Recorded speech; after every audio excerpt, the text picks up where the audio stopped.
Hello, fellow homebrewers. JP here, and I want to introduce to you the brand new Brew-Built X1 Conical Series available at More Beer. More Beer sells the highest standard in homebrewing equipment, and the Brew-Built Conicals are just that. They're made from mirror-polished 304 stainless steel, and they come with loads of features that you and I have been looking for. They have a full 2-inch bottom dump valve, which will eliminate your clogging issues, while the sturdy base includes 4 reinforced legs, just like those big Pro tanks do. More Beer also carries the Brew-Built line of options and add-ons like casters, pressure kits, and even external glycol chillers. So you can find out more about the new Brew-Built X1 Conical Unitanks by going over to morebeer.com for detailed videos on the entire line of Brew-Built Conicals. You can trust Brew-Built with your next fermentation, and you can trust More Beer to find the right conical for you. Brew-Built at morebeer.com.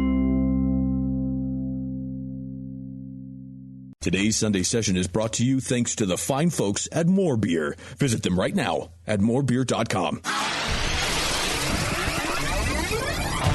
Great beer is about drinkability. Doesn't matter the style. You guys are like walking beer Wikipedia. That's the first time that you've ever accepted me as a person. Or you have a fermentation in your gut. I'm jet propelled at all times. How many guys do you think that you have the privilege to slap? Somebody who's never tasted a commercial example, and this is how you know everything about this beer? Please, you don't. I think that's bullshit. I think it's bullshit too. Wow. Are you guys going to arm wrestle? No. We're going to teabag fight instead. You heard of Junkyard Wars? Can I get another high five, Beavis?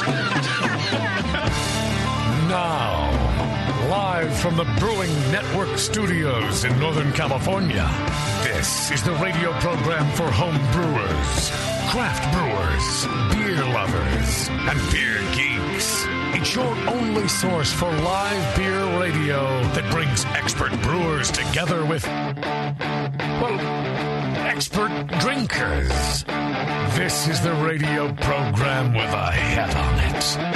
This is The Session. Yeah, listen to that intro. Do you remember when we used to have fun? You guys remember that? No. Somebody was into it. It's pretty much always been miserable. No, that's not true. There was moments. Yeah, there was like a 6 months where we had fun. That's where all of our intros came from, I think. Remember our rap song?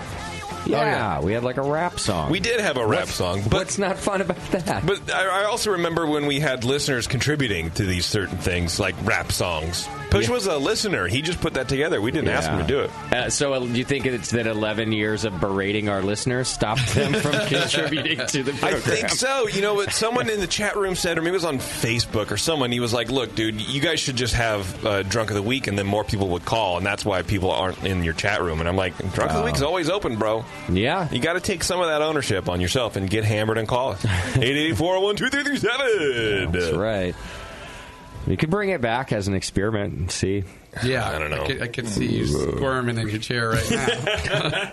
Honestly, I'm thinking about cutting the phone lines entirely. They're expensive, and they're not really getting used anymore. Yeah, so I was thinking, like, man, that's like $200 a month in phone lines. Save it. Cut it. I'm gonna have to do that. People could just Skype in or whatever. Like the one person that calls us a year now can Skype. Right. You know. They should. They should do it. Quality content.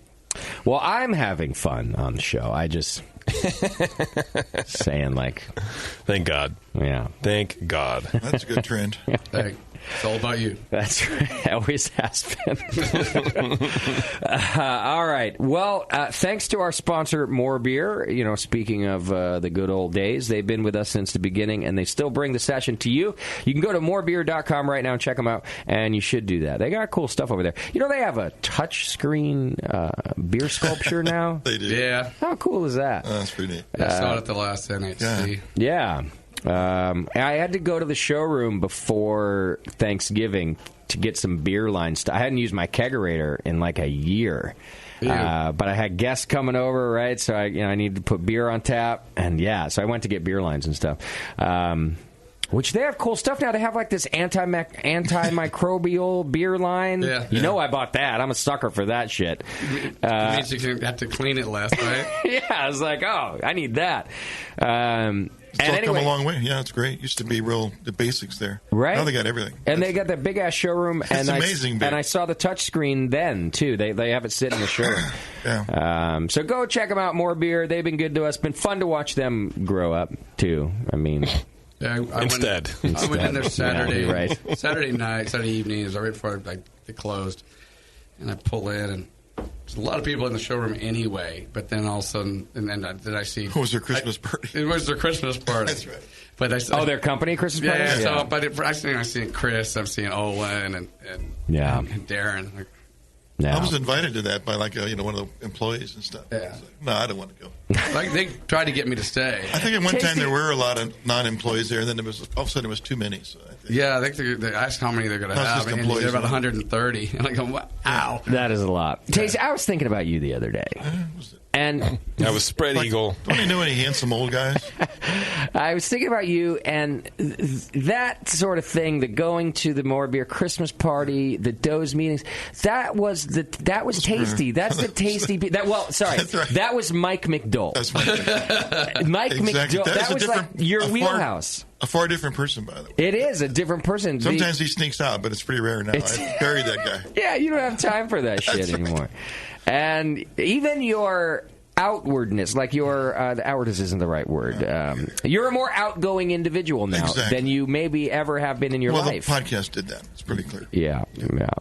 Are you enjoying? Do you like being more outgoing? It's a lot more interesting. I guess I do. You do? I have no periods of depression. That's good. That's good. More. Right? Yeah, that's really good. And every day is like another Sign great me up day. for that. This is a great time of my life, actually. That's good. Yeah. So you never think like, I wish like I was a little more back to the calm days where I just. Oh no, no. Okay.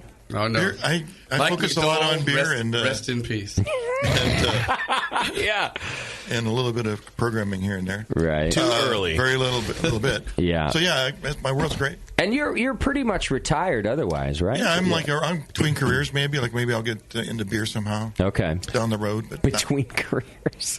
What is he? Tasty's 97 years old and he's like between careers. I also act like you'll be here next year. So I heard keep going. I heard betwinkers.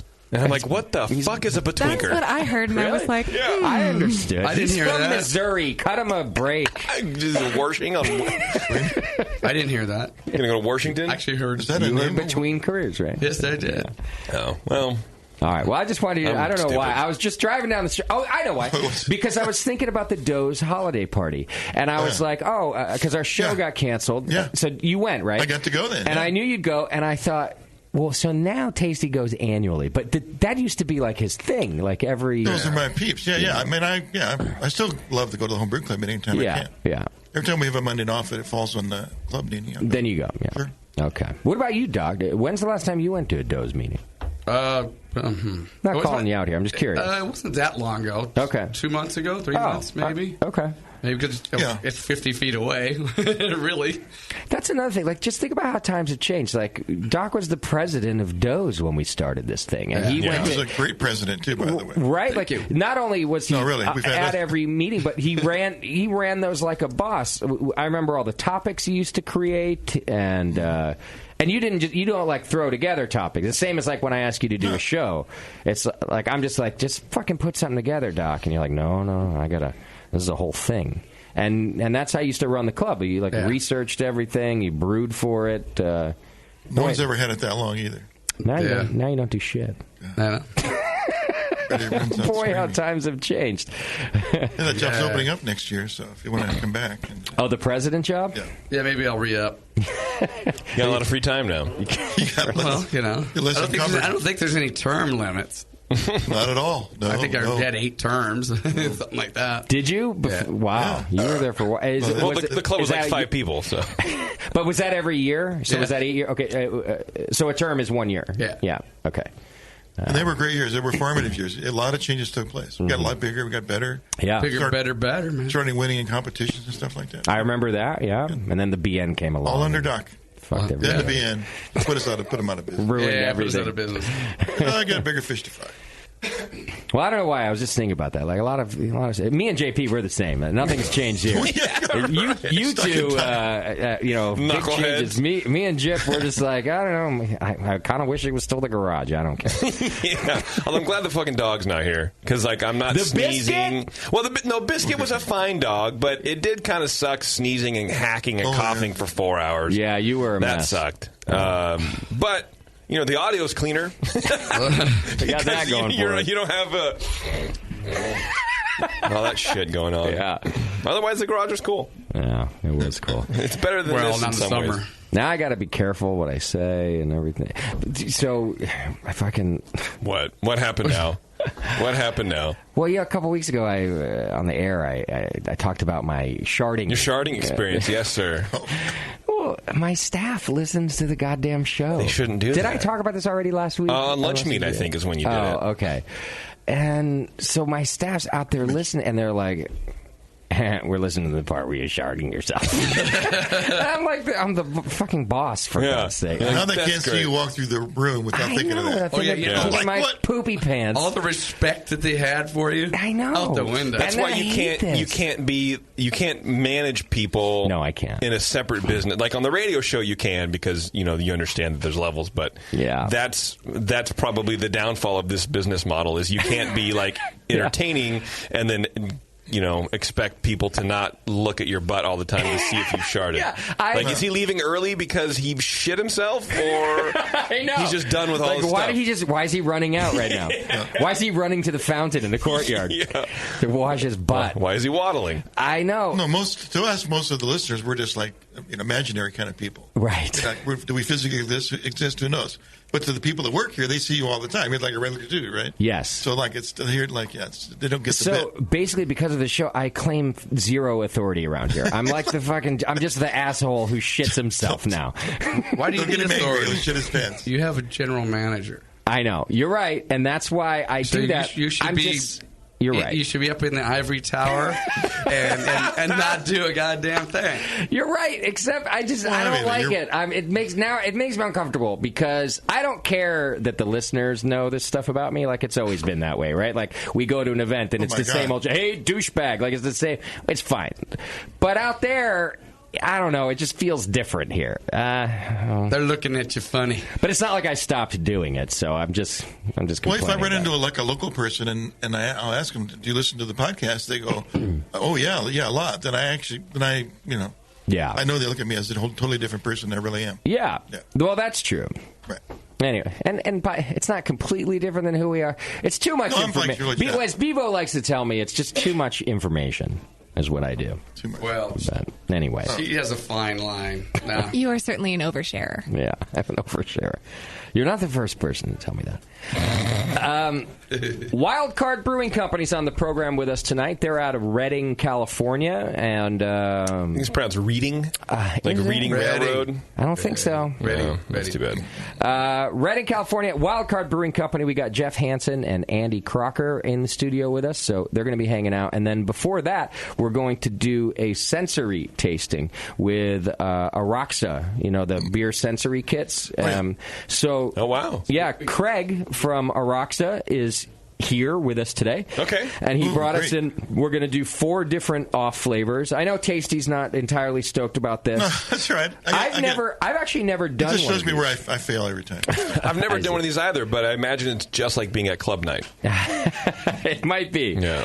I asked him to not bring in. I don't know that we're going to guess the flavor. Right? We're just going to learn about what the flavors are. But I did ask him to not bring in diacetyl, things that we talk about all the time. Not because those aren't. I want to miss them all then. Not because they're not worth learning, but because we talk about them all the time. It's a known. It's probably the most common, the most easily picked up. Yeah, and it'd be nice to challenge ourselves a little bit. So he brought in 4 different ones. Okay, yeah. And so we're going to do that. Great. Before we get to wild card, I know, but I'm looking forward to it. I'm excited because I've never done it before, and I don't know. I'm looking forward to it because I have. That's not true. I did it once at Sierra Nevada.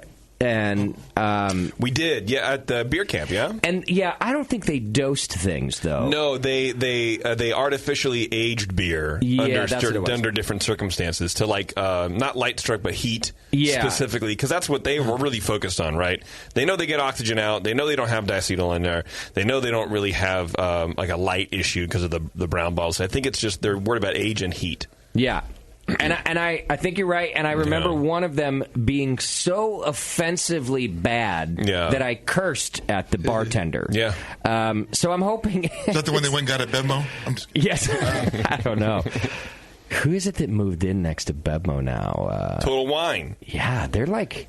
Have you been there yet? No, I hear good things. Really, they have a giant selection of liquor. Yeah. Their beer selection, you can find more stuff at Total Wine than you can at Bevmo. Same with their wines. Cold. Oh, well, not liquor, but... a lot more cold beer. Liquors, wine, basically the selection in general. Yeah. And you can buy a lot of craft beer individually or in a six-pack. Okay, I like that. Yeah. Like 12-ounce bottles, you mean? Yeah. Okay.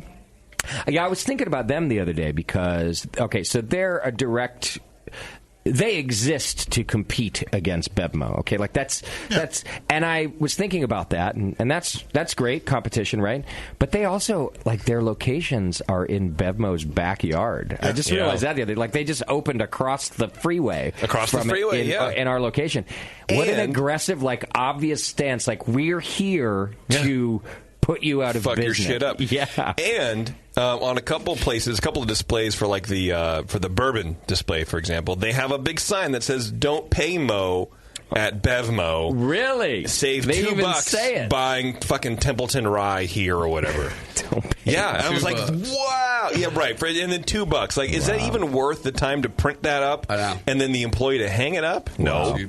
Their prices seem a little bit lower than Bevmo. That's what it sounds like. They are, but I think a lot of their liquor, you can get cheaper liquor at Monument. That's not. Oh, okay. It's not necessarily a lot cheaper. The people that own Monument, they have a liquor store in Moraga too, and it's almost the same. It's the same. Yeah. I don't ever really go to the big box stores. I go to Monument. That's my place. I go to Monument, but I like the big box because different people have different shit. You know what I mean? Every once in a while, I like to go and just see what kind of is coming in more nationally. Yeah. I think Total Wine, I like just the ambiance is kind of cool. It's a really nicely well done, well put together store, and they have a lot of different stuff that even Monument or Bevmo doesn't have. Okay, so that's cool too. There's something to be said for selection. I'm gonna go. They got a great at selection of keg beer. Yeah. Oh, really? Yeah, you just go into the cooler yourself. See which one you want. Oh. Throw it in your cart. We should take your empty up there. They should sponsor us. Yeah. Well, I was just going to say, I'm not doing this segment because either one sponsors us. In fact, Bevmo has talked to us and not sponsored us several times over, so I have no problem having this discussion. Bevmo can suck a dirt. Yeah, I mean, if they're listening now, we're happy to take your money. I'll reverse everything I said. They'll be like, "Oh, Total Wine sucks." My brother's Bevmo just got broken into. He manages a Bevmo down in Corona. Oh, that's right. And they stole over $10,000 in cognac. In cognac. Oh, they knew what they were doing. It's like 5 bottles. Or whatever. I love Hennessy. 5 bottles of it? Yeah. It's 1 million bottles of Hennessy, I think. Oh, yeah. Dude, there's a... it was the brothers. Doc. Not to change the subject. Oh, no, they have it on camera. Oh, but you said it. Yeah. Not to change the subject too much, but there's a documentary on Netflix called Sour Grapes. Have you guys seen that yet? No. It's about this big counterfeit wine trade that was happening in the mid 2000s. That's fucking fascinating. If you want to talk like $1,000 bottles of things that people would steal, and this guy was blending them together and making fucking labels in his house. Wow. And he would contracting. He would be pouring 35 mil a year. Wow. And just rotating, flipping fake fucking counterfeit wine. And I was thinking that never happens in the beer industry because you don't have bottles of beer that are 100 years old. No, that's true. Wow. It's crazy. The wine industry is a whole thing. Yeah. There's a brewer, literally a whole thing. There's a brewer that we all know and love. I'm not going to say his name, but we all know him and we love him. Roger Davis. The 20 questions. It's not Roger. And he talks to vintners quite a bit, and he was telling me, he's like, dude, you don't even want to know what they put in that shit. to make it the color it's supposed. He's like, I don't buy wine that's under $50 a bottle anymore because I know that tricks that they use. And he's essentially talking about ingredients that are not good for you, that are listed as like what? Carcinogens, and which, of course, this is a chemical thing. Like all of them are, and that's why they have like a parts per million and whatever. Sure. Yeah. But then he's just talking about like, artificial colors and just bullshit. And he's like, this is my skeptical face, by the way. That's fine. I'll tell you it is off air. You can talk to Don't you wear that the whole time? That's just more confusion and boredom. By the way, I still buy all the cheap wine in the world. I'm not saying my behavior has changed. BV Coastal. Just glad I threw up all the wine I drank on Saturday. That a girl. I got to get us through some things. Sorry about that. No, it's okay. My fault. All right. Don't forget that right now it's our American Homebrewers Association member drive. We're doing our annual member drive. I guess it's annual because we did it last year. The year before? No, I don't think we did. I think last year was our first.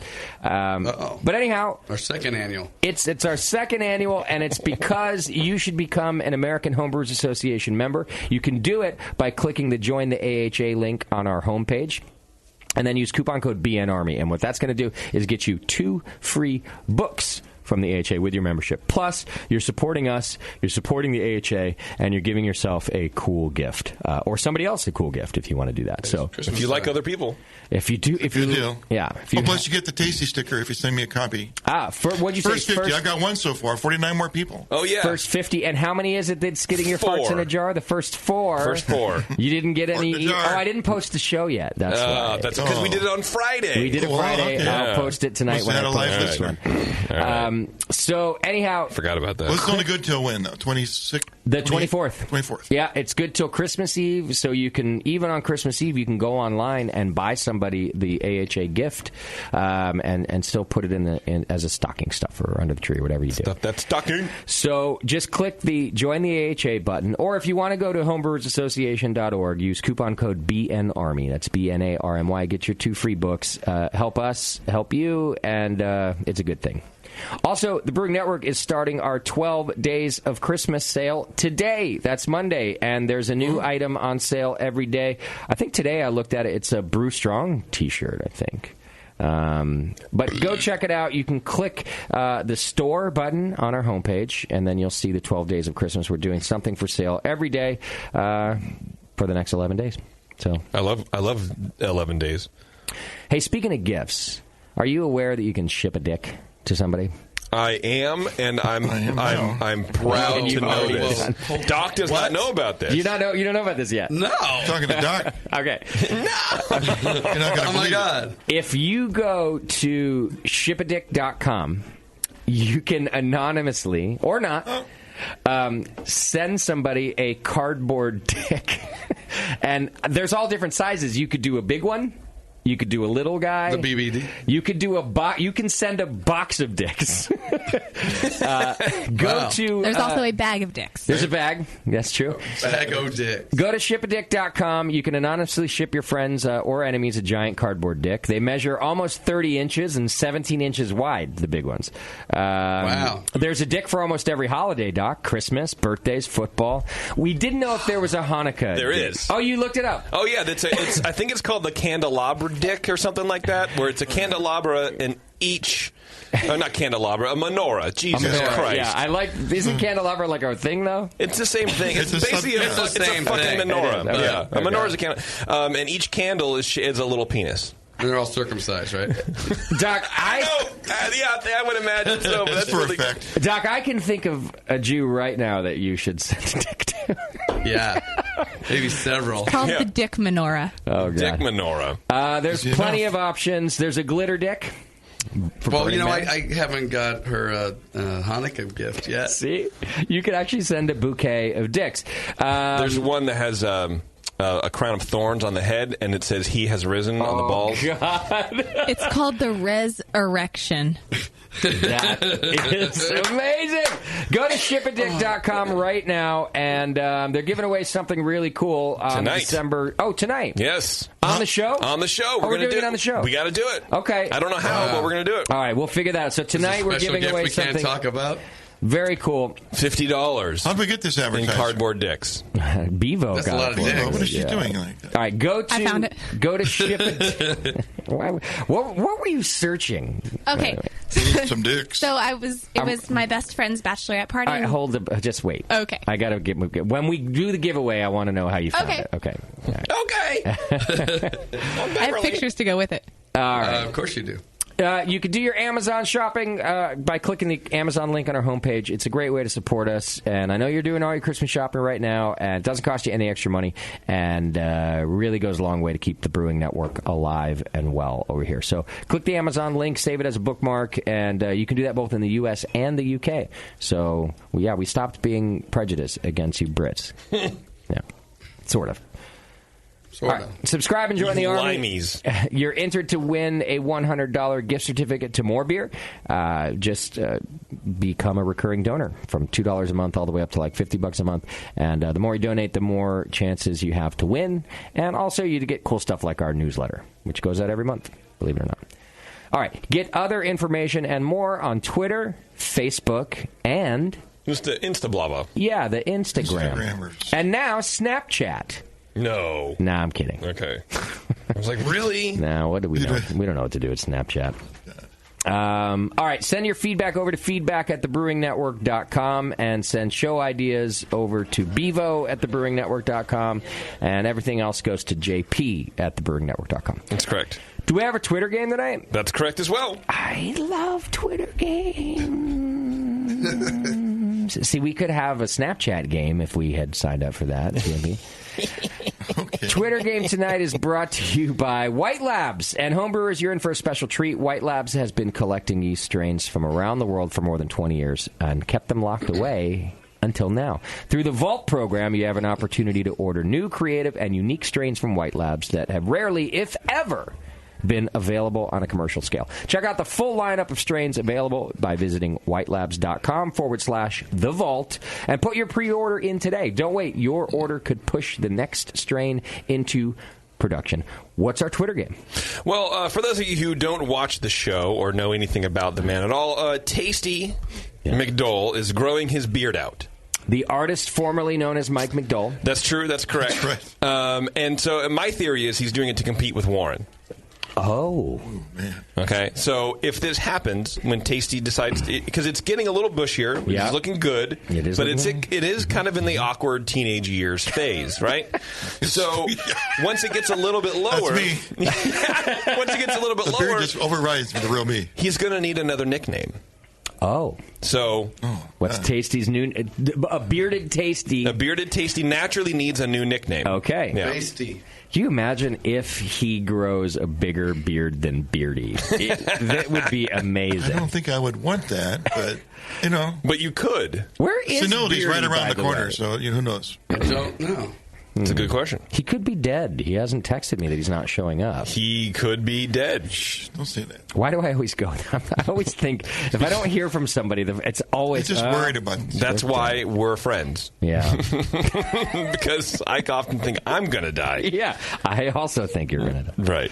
I've never said that to you before. Wait, what? Nothing. I'm sweating. Why am I sweating? All right, that's our Twitter game for today. And let's do some feedback, shall we? Let's do it. Feedback's brought to you today by our good friend John over at the Beer Law Center. Go to beerlawcenter.com and check it out. He protects our trademark, and he can do the same for you.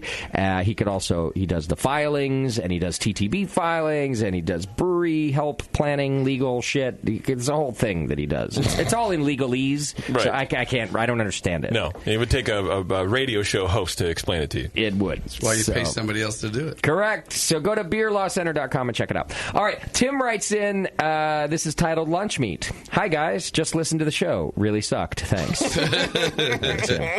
Tim, I couldn't agree more. Thank you for tuning in. And yes, there is a new episode of Lunch Meat available in iTunes now. Come on, you knew that going in. Yeah. Looking forward to 2 more. We are contractually bound. Yeah. Thanks to Nico, mainly. Yep, that's right. Nico's a good guy and puts his money where his mouth is. They hit your minimum? No, we didn't.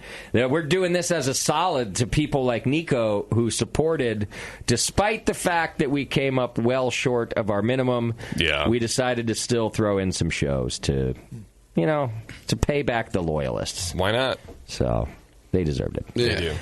All right, Brian from Lone Tree, Colorado writes in. This is about the Poijola Brewery Show. Poijola, thank you. Yeah, that was with Phil Lowry, our good friend UK Phil. Brought Chris. That was Doc's shorter version of Doc. He says, I just want to take a moment and say that I really enjoyed the Poijola Brewery Show. I was intrigued by the OO beer. Is that 00? No, it was like ooh. Yeah, it was like 00, but with 2 umlauts over it, I think. If I remember, some Estonian thing. Okay. Well, he says he was intrigued by that and figured I'd never get to try it, so I reached out to Chris at the brewery. He was awesome enough to email me back a recipe. Oh, that's so cool, dude. Yeah. He was a really cool dude. Chris was. Despite his stature? Despite his stature, yeah. Every short person I know is not shorter than Doc, so I'm only going on Doc's personality to determine short people. Dicks, yeah. And they're usually fucking dicks, right? So I just, who knew? Short people are dicks. There's a linear scale. But there's a saturation point. Once you go shorter than Doc, they become better. So midgets are probably the most amazing people in the entire universe. Right. Yeah, but you won't talk to them, will you? I don't like talking down to people. I think the linear scale goes the other way, too. Once you reach, 6'3", anything over that, you turn into a dick again. Right.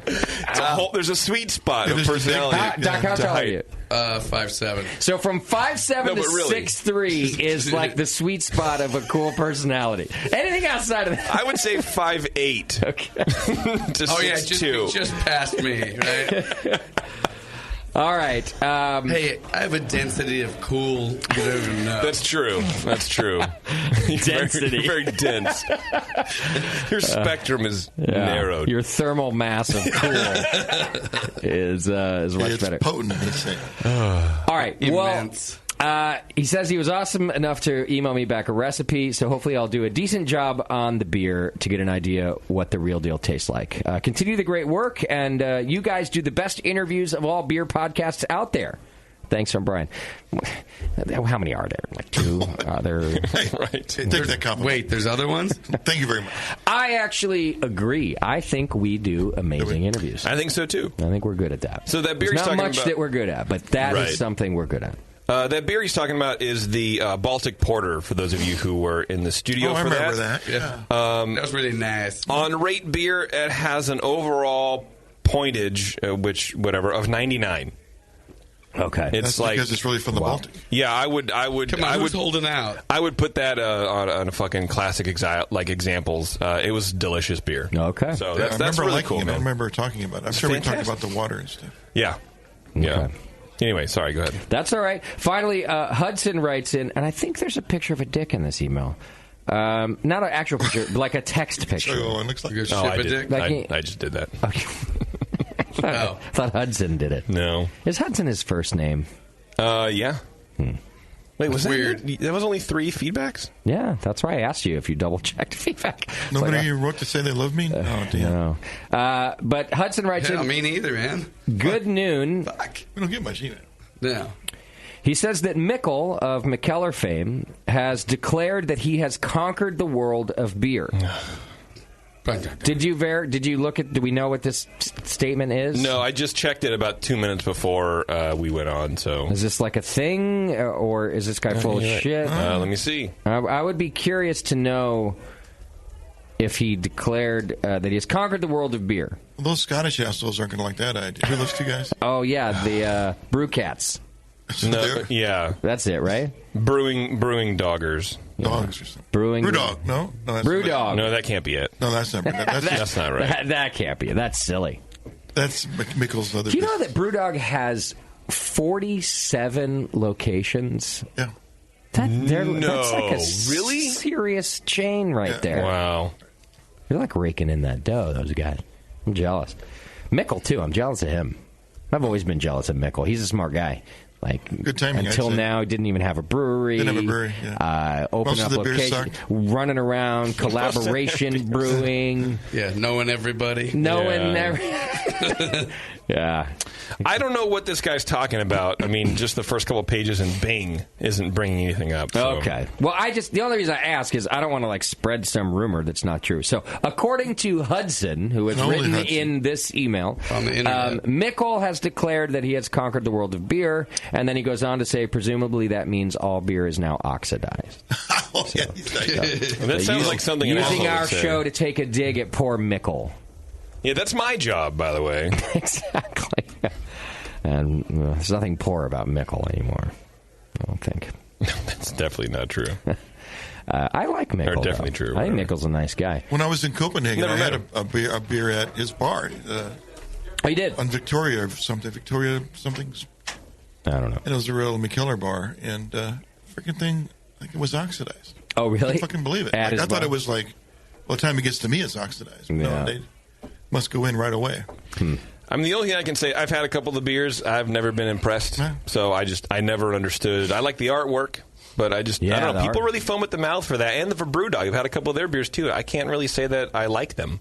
But you like the artwork. But that's me. I mean, we were talking before, and not that they're mediocre beers because they're highly rated and jerk off, whatever.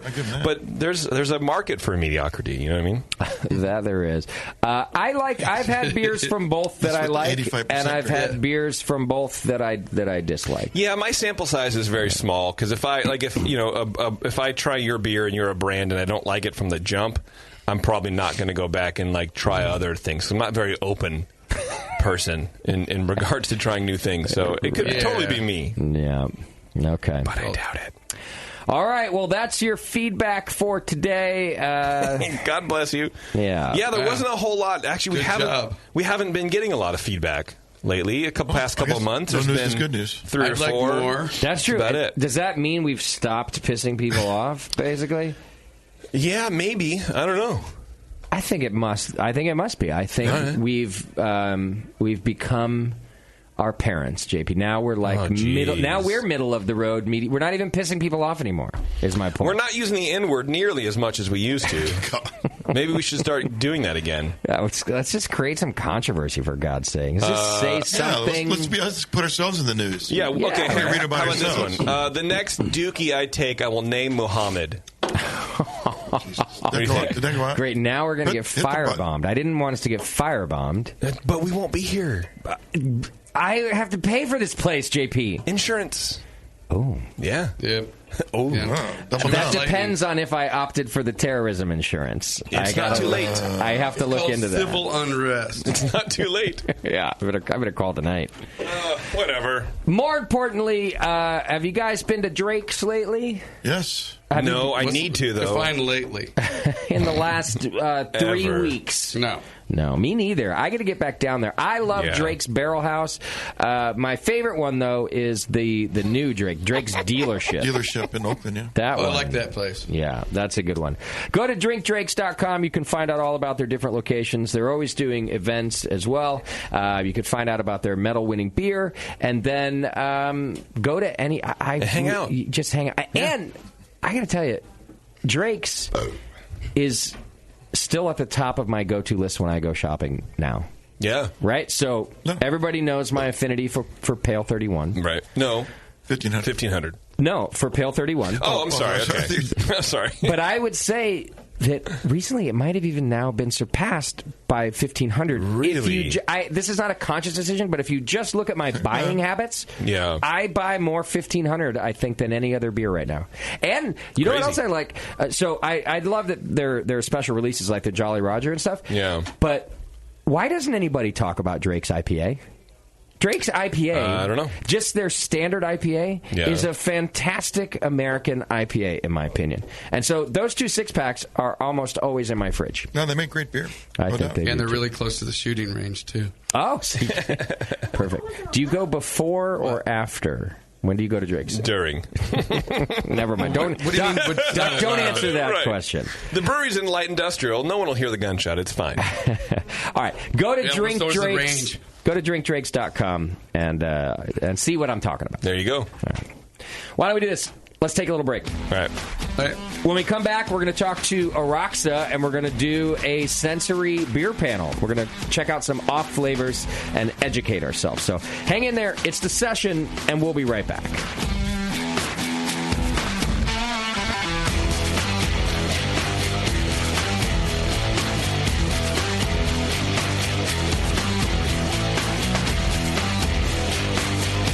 You're listening to the Brewcasters.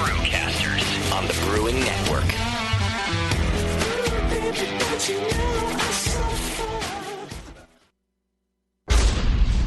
The 21st Amendment. Watch out! Do you like beer? They make beer. Watch out! Do you like friends and fun?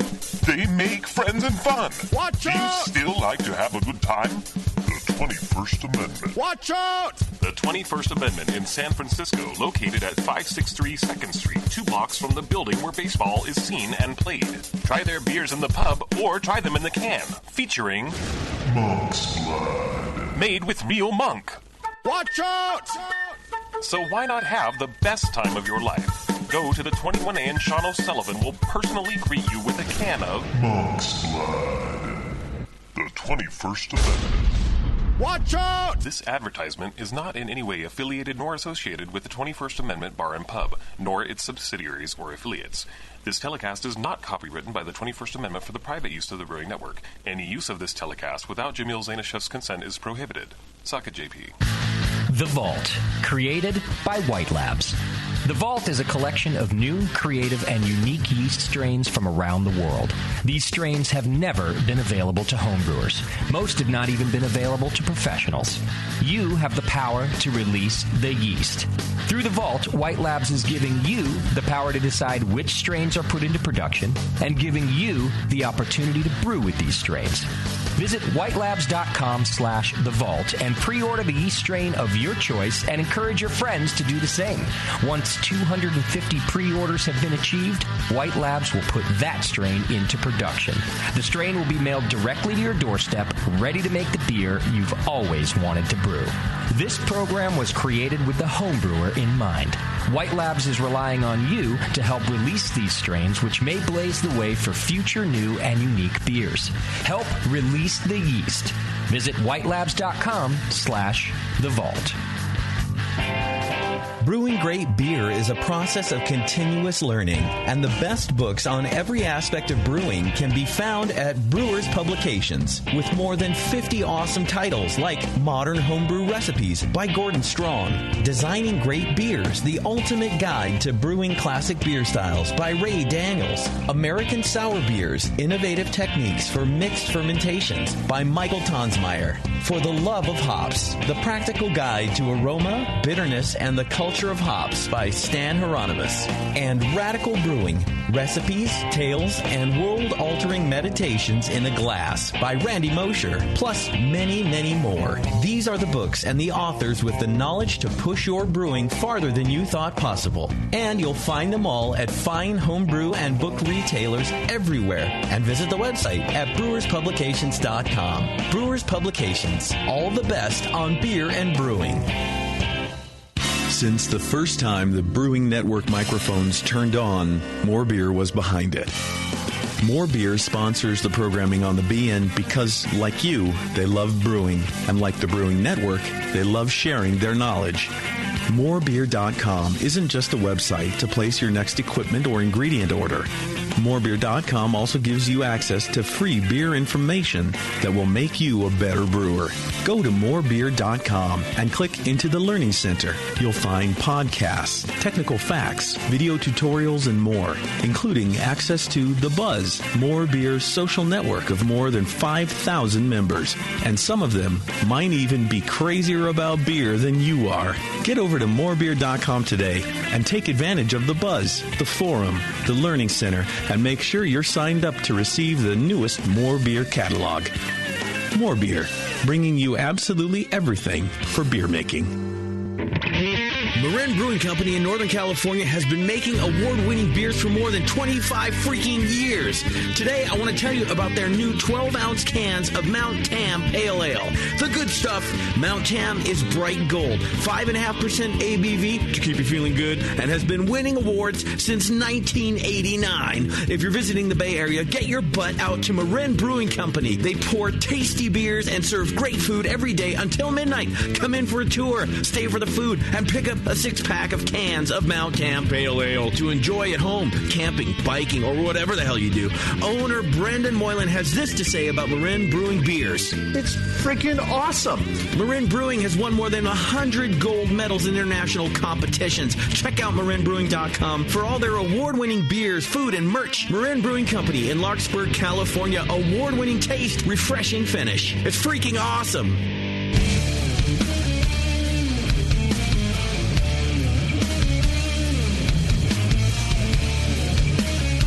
Hi, this is Wayne Wumbles from Cigar City Brewing, and you're listening to The Session on the Brewing Network.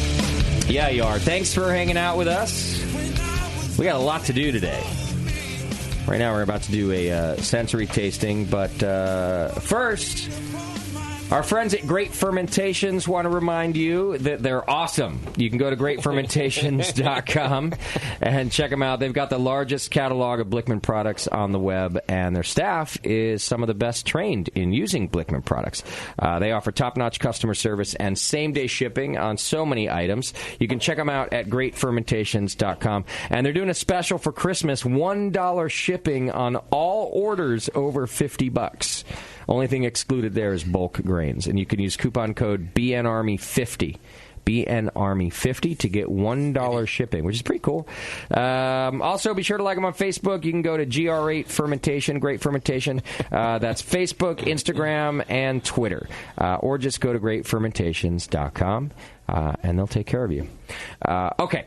So we're doing a segment right now, and I just realized that in my long and illustrious career as a beer broadcaster, an aficionado, although I'm probably lying right now and I just don't remember that I've done this, but I don't think that I've ever done a dosed sensory panel. I think we've maybe done like one or two, sort of. Not like this, not to this extent. Right. Which I think is how you should really be doing them. This is how it should be done. Okay, well, here's what we're doing. We've got Craig Thomas from Aroxa in the studio with us, and Aroxa makes these sensory kits. Craig can tell us all about it, and he's here to taint our palates for us. Taint. Do I have that right, Craig? Is that where you're going to taint us? Something like that. A couple of those flavors, yeah. Okay. Well, welcome to the studio. Thank you. Pleasure to be here. Thanks for coming in. Yeah. You're from the U.S., but not currently living and working in the U.S.? Yeah, I'm originally from Colorado. Okay. And then I went over to Scotland, and I've been there for about 8 years brewing and doing my brewing degree, and then working over there now. So got it. Okay, that's cool. And so right now, are you just traveling around the States for work? Yeah. Oh, that's pretty cool. It's a tough job. What do you do? Like, what is your job? To educate with the kits? Yeah, my official job role is business development manager, but what it really comes down to is technical sales and sensory support for breweries. And not just breweries, but pretty much anyone in the food industry. But mostly we work with breweries because that's the most interesting stuff, really. And I'm curious if it's like brewers that are brewers themselves that want to learn about off flavors in their beer, or are you doing more like staff training at pubs and bars like mine, so that my staff, for example, could learn about off flavors? It's really across the board. It's because you look at the brewing process, and it goes all the way from raw ingredients up to dispense, obviously. So actually, you guys are familiar with Cicerone, right? Yeah, sure. Of course. Yeah, so we make those standards for their program for those off flavors. So those are ours, and we help out with that. But really, most of our business comes from in the brewery, quality management in the brewery. So it's quality managers and sensory coordinators that we mainly deal with. But it really depends on the brewery. For places like BrewDog that have both production and bar staff. We've done like entire sensory systems for for folk like that. So, but in a producing brewery, you're teaching them how to recognize these flavors, or you're actually helping them. What exactly does their product do for them? Well, yeah, we're a one-stop shop for sensory, really. It comes down, I mean, the flavors are the core component to sensory training. You know, you have to be able to recognize all flavors and flavors in general in beer, but it's sensory science and sensory systems, and so it's really quality systems that we're looking to help brewers out with, and so that starts with training on all flavors, but it goes a lot further than that when it comes down to it. So. And I'm curious, this is a weird question, but I'm curious, like, if they call you, right? Like, I'm just curious how many brewers go, all right, you know what? I really need to know what this array of off flavors is. Yeah. I'm going to call Aroxa to come in here. I need to get trained up. And help me figure that out. Yeah. As opposed to you going like, hey, guys, you know, you reach out to them and, hey, we can help you with some of these common... You need us. You see what I'm getting at? Like, because... I would like this answer to be that brewers are calling you. I think it's why I'm asking it. Yeah. But what happens? It's variable. I think most of the time people are looking towards us because I've actually never met anyone who didn't want to learn about flavors at the end of the day. But no one, or I shouldn't say no one, but most people don't understand how far down the rabbit hole goes.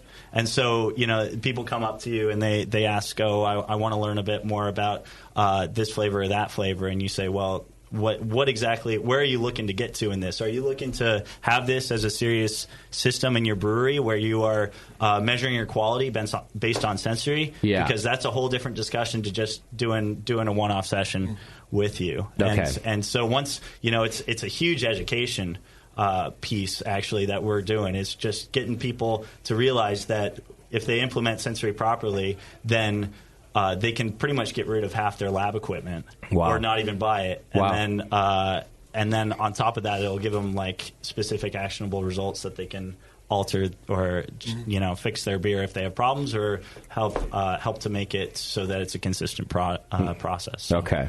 Yeah. Well, good service. Yeah, I do feel like you're doing God's work. So thank you. Believe me, I'm in. Me too. Literally, in the last 2 months, I've been into at least 3 breweries tasting their beers, and they got like these beer flaws, right? Yeah. Because diacetyls everywhere, it seems like. Yeah. And you know, why do I have to be the one to tell them that? Yeah. Well, they should know that. Yeah. Really. Oh yeah. Yeah. Absolutely. I don't know how to get people get them moving on. I mean, Yeah. Like I know when people aren't flushing the toilets here at the Hop Grenade. I mean, it's an obvious thing. Go ahead. You're in charge. Flush the goddamn toilet. That's a flaw. You're in charge, man. Do you have a panel for personality flaws? Because that was so. Yeah, can you work on that for us, please? Okay, so we have... explain to me what we have. I see 5 beers in front of us. What are we going to do today? Yeah, so we've got 5 beers in front of us. One of them is just a reference. So whenever you're doing any kind of sensory training, you always have a reference beer. Okay. To benchmark everything because that's the problem with a lot of old sensory science or as it was practiced in breweries is you would go in and you would taste a beer and someone would say, oh, this beer has diacetyl in it. Well, what if? And there are a number of flavors. You know, any flavor you can be blind to genetically. You just can't pick it up, right? And so what if you're a guy who goes in and can't pick up diacetyl? How do you figure out whether you know it? If someone's saying that there's diacetyl in there, well, yeah, but there are other, there are probably 20 other different flavors that you are picking up on. Yeah. And so you start to think that something else is diacetyl, and that's the whole problem. So we have a reference beer here. Can I just add that it should be a prerequisite to becoming a brewer that you have get a license. You have the sense to pick up diacetyl? The ABC will not give you a permit. It should be. So you can pick it out in a blind taste. I wish I was genetically. And everybody that works for you. Everything else is just paperwork. Will work for you. Everything else is just paperwork, but the one fucking thing. It's the most noticeable one. It's got to be. Just a suggestion. Good. It's a great idea. Let's see if we can get that. Actually, I was speaking to someone last week who used to work at one of the bigger breweries. Who there is like a form, or they have to go through tests if they're looking to be a master brewer in that company. Then they have to be able to recognize specific flavors. Yeah. And it's good and bad because, as I said, said, sometimes you can't help it. It's your parents' fault that you can't pick it up. Yeah. And so to disregard that talent just because you can't pick up on one flavor seems a bit silly to me. But at the same time, you do want good tasters making your beer. That's all all at the I'm end of the saying. day. And again, that's something that we help with is like to figure out who to have doing this kind of stuff within a brewery. So. But then we wouldn't have cloudy IPA, so there's that. Yeah. Well. Okay. So number one is our yeah. It's a beer. What's the word for it? It's our control. Our control. Thank you. So, the one with the star in there. It's a star. So usually we line it up on the left side there. Got it. Okay. That's the control, and it's no secret. It's Sam Adams. Oh yeah, it tastes like airport. Tastes like the airport. Yeah. I want to go fly. Can I get that at 20 ounce? Hey. Yeah. $1 more. This waitress. I'm already shot. I'm late for boarding time. Or if you travel with Beverly, you've missed it entirely. I know. I have done that. It's one time. Several times, I think, actually.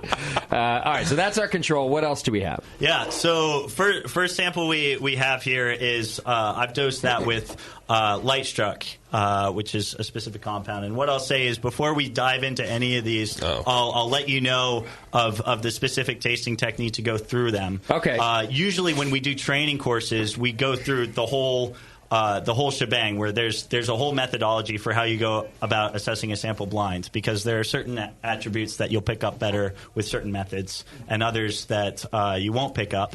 And specifically with this first compound that we're talking about, it's one that you'll go blind to like that. If you go in and you stick your nose into Light Struck, you'll get desensitized to it. Your flavors or your I just did that. receptors will become overloaded. And so I thought don't listen. This was a good example to start with, just to talk about how methodology does make a difference in how you taste beers. Okay. I actually just drank all of them. So tastes great. You went through all of them? Yeah, all done. Why would you do I'm kidding. that? I'm just joking. See, and this is where the individual comes into play, because as I say, humans adapt very quickly to sulfur compounds. It's just something that happens, and I can't tell you why. Living with skunks, it's going to happen. Can you tell my wife that? Because she gets tired of smelling it. Stop farting. So if the good and the bad news is, if you have a sample that's Light Struck, which is a skunky flavor, and you stick your nose in it and take a big whiff, then you'll go blind to it, for 5-10 minutes, or significantly decrease your sensitivity to it. Which means that if you have a Light Struck beer, then that's a good way to fix it, right? Yeah. So this question we've been asking for years, like, why has Heineken succeeded? It's a trick of the senses. Because your brain is trying to fix whatever it's repairing. Yeah. Here's a hole. Let's repair it so you can consume this beverage. So Heineken makes the beer, but our brain does all the work. Our brain makes it better. Yeah.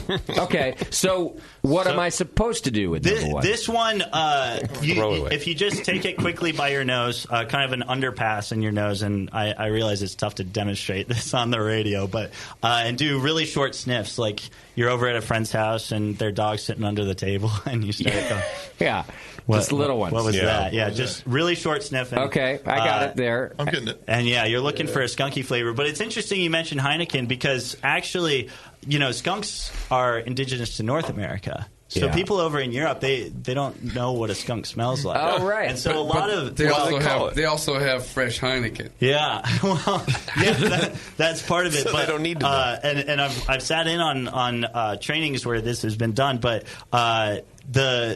Americans immediately associate this with skunks. But you go over to Europe, and it's usually freshly brewed coffee that they associate it with. And that's something that I find interesting. Fascinating with sensory, is like, just because there's similar compounds. This is not actually the compound that skunks make, but they smell. It's all about how you associate that in your own head. Okay. And at the end of the day, it doesn't really matter how you associate it. It's just as long as you have that kind of connection that you can make, so that when you smell a beer, it's like it's interesting. It's a very sweet smell, like smelling it against the control. I smell perfume. It's very it's very sweet and almost I don't want to say dank, but almost kind of marijuana like. I was going to say the opposite that I used to in other times I've smelled the skunky flavor. I associate with marijuana, but this one I don't. It's like I think it's the first time that I wouldn't call it marijuana like. Gotcha. I agree with the sweetness. Figures. Though. I know, right? Anyway, okay, so I can definitely smell it. Yeah. And Almost is this wordy. something that we don't even worry about tasting, or we just?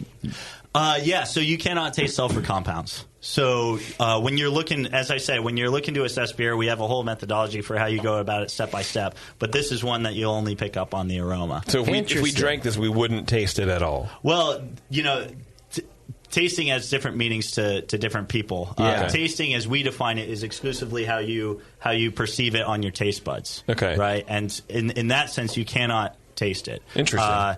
And as I said, you go blind to it very quickly if you stick your nose into it. I have never. I don't know. There are two kind of ways to smell a beer, essentially. First, you have the orthonasal, which is our standard, just sniff it. And the second one is retronasal, where you drink it, you swish it around, you swallow it, and then you breathe out through your nose, right? Okay. And so there are a lot of compounds that you'll find that are you get stronger on one or the other.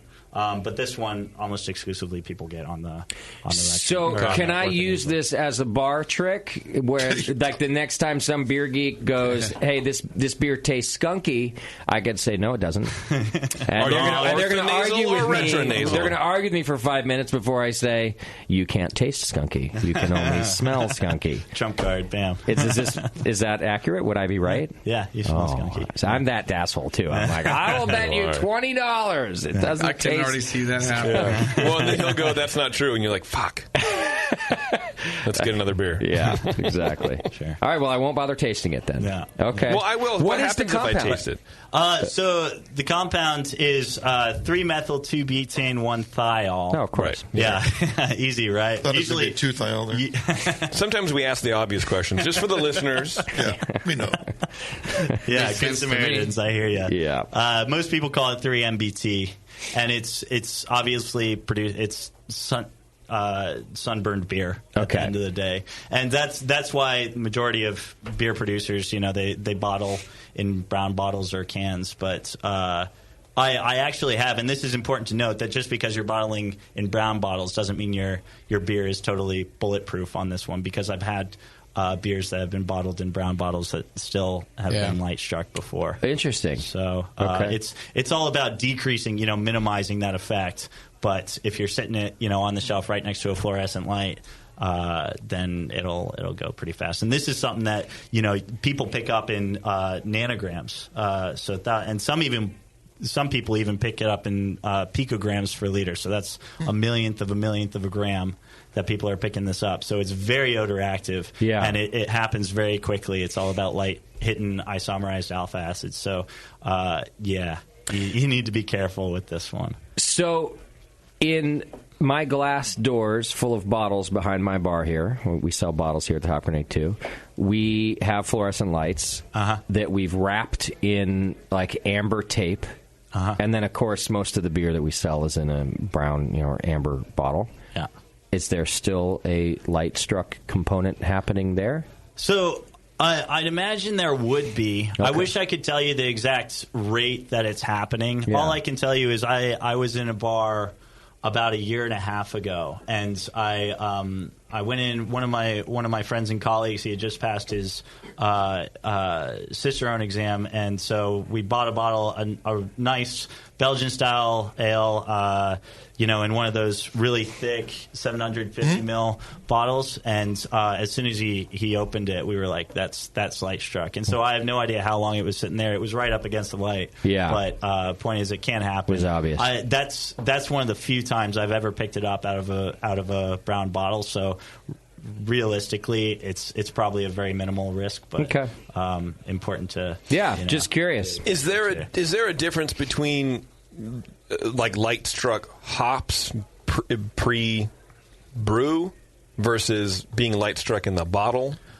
Yes. So you only get light struck forming from isomerized alpha acids. Oh, right. So during the after the process, so after right, it's been boiled, that's your issue right there. But before it's been boiled, you get other oxidation characteristics that come through in hops if you don't treat them correctly before they've been boiled as well. Okay.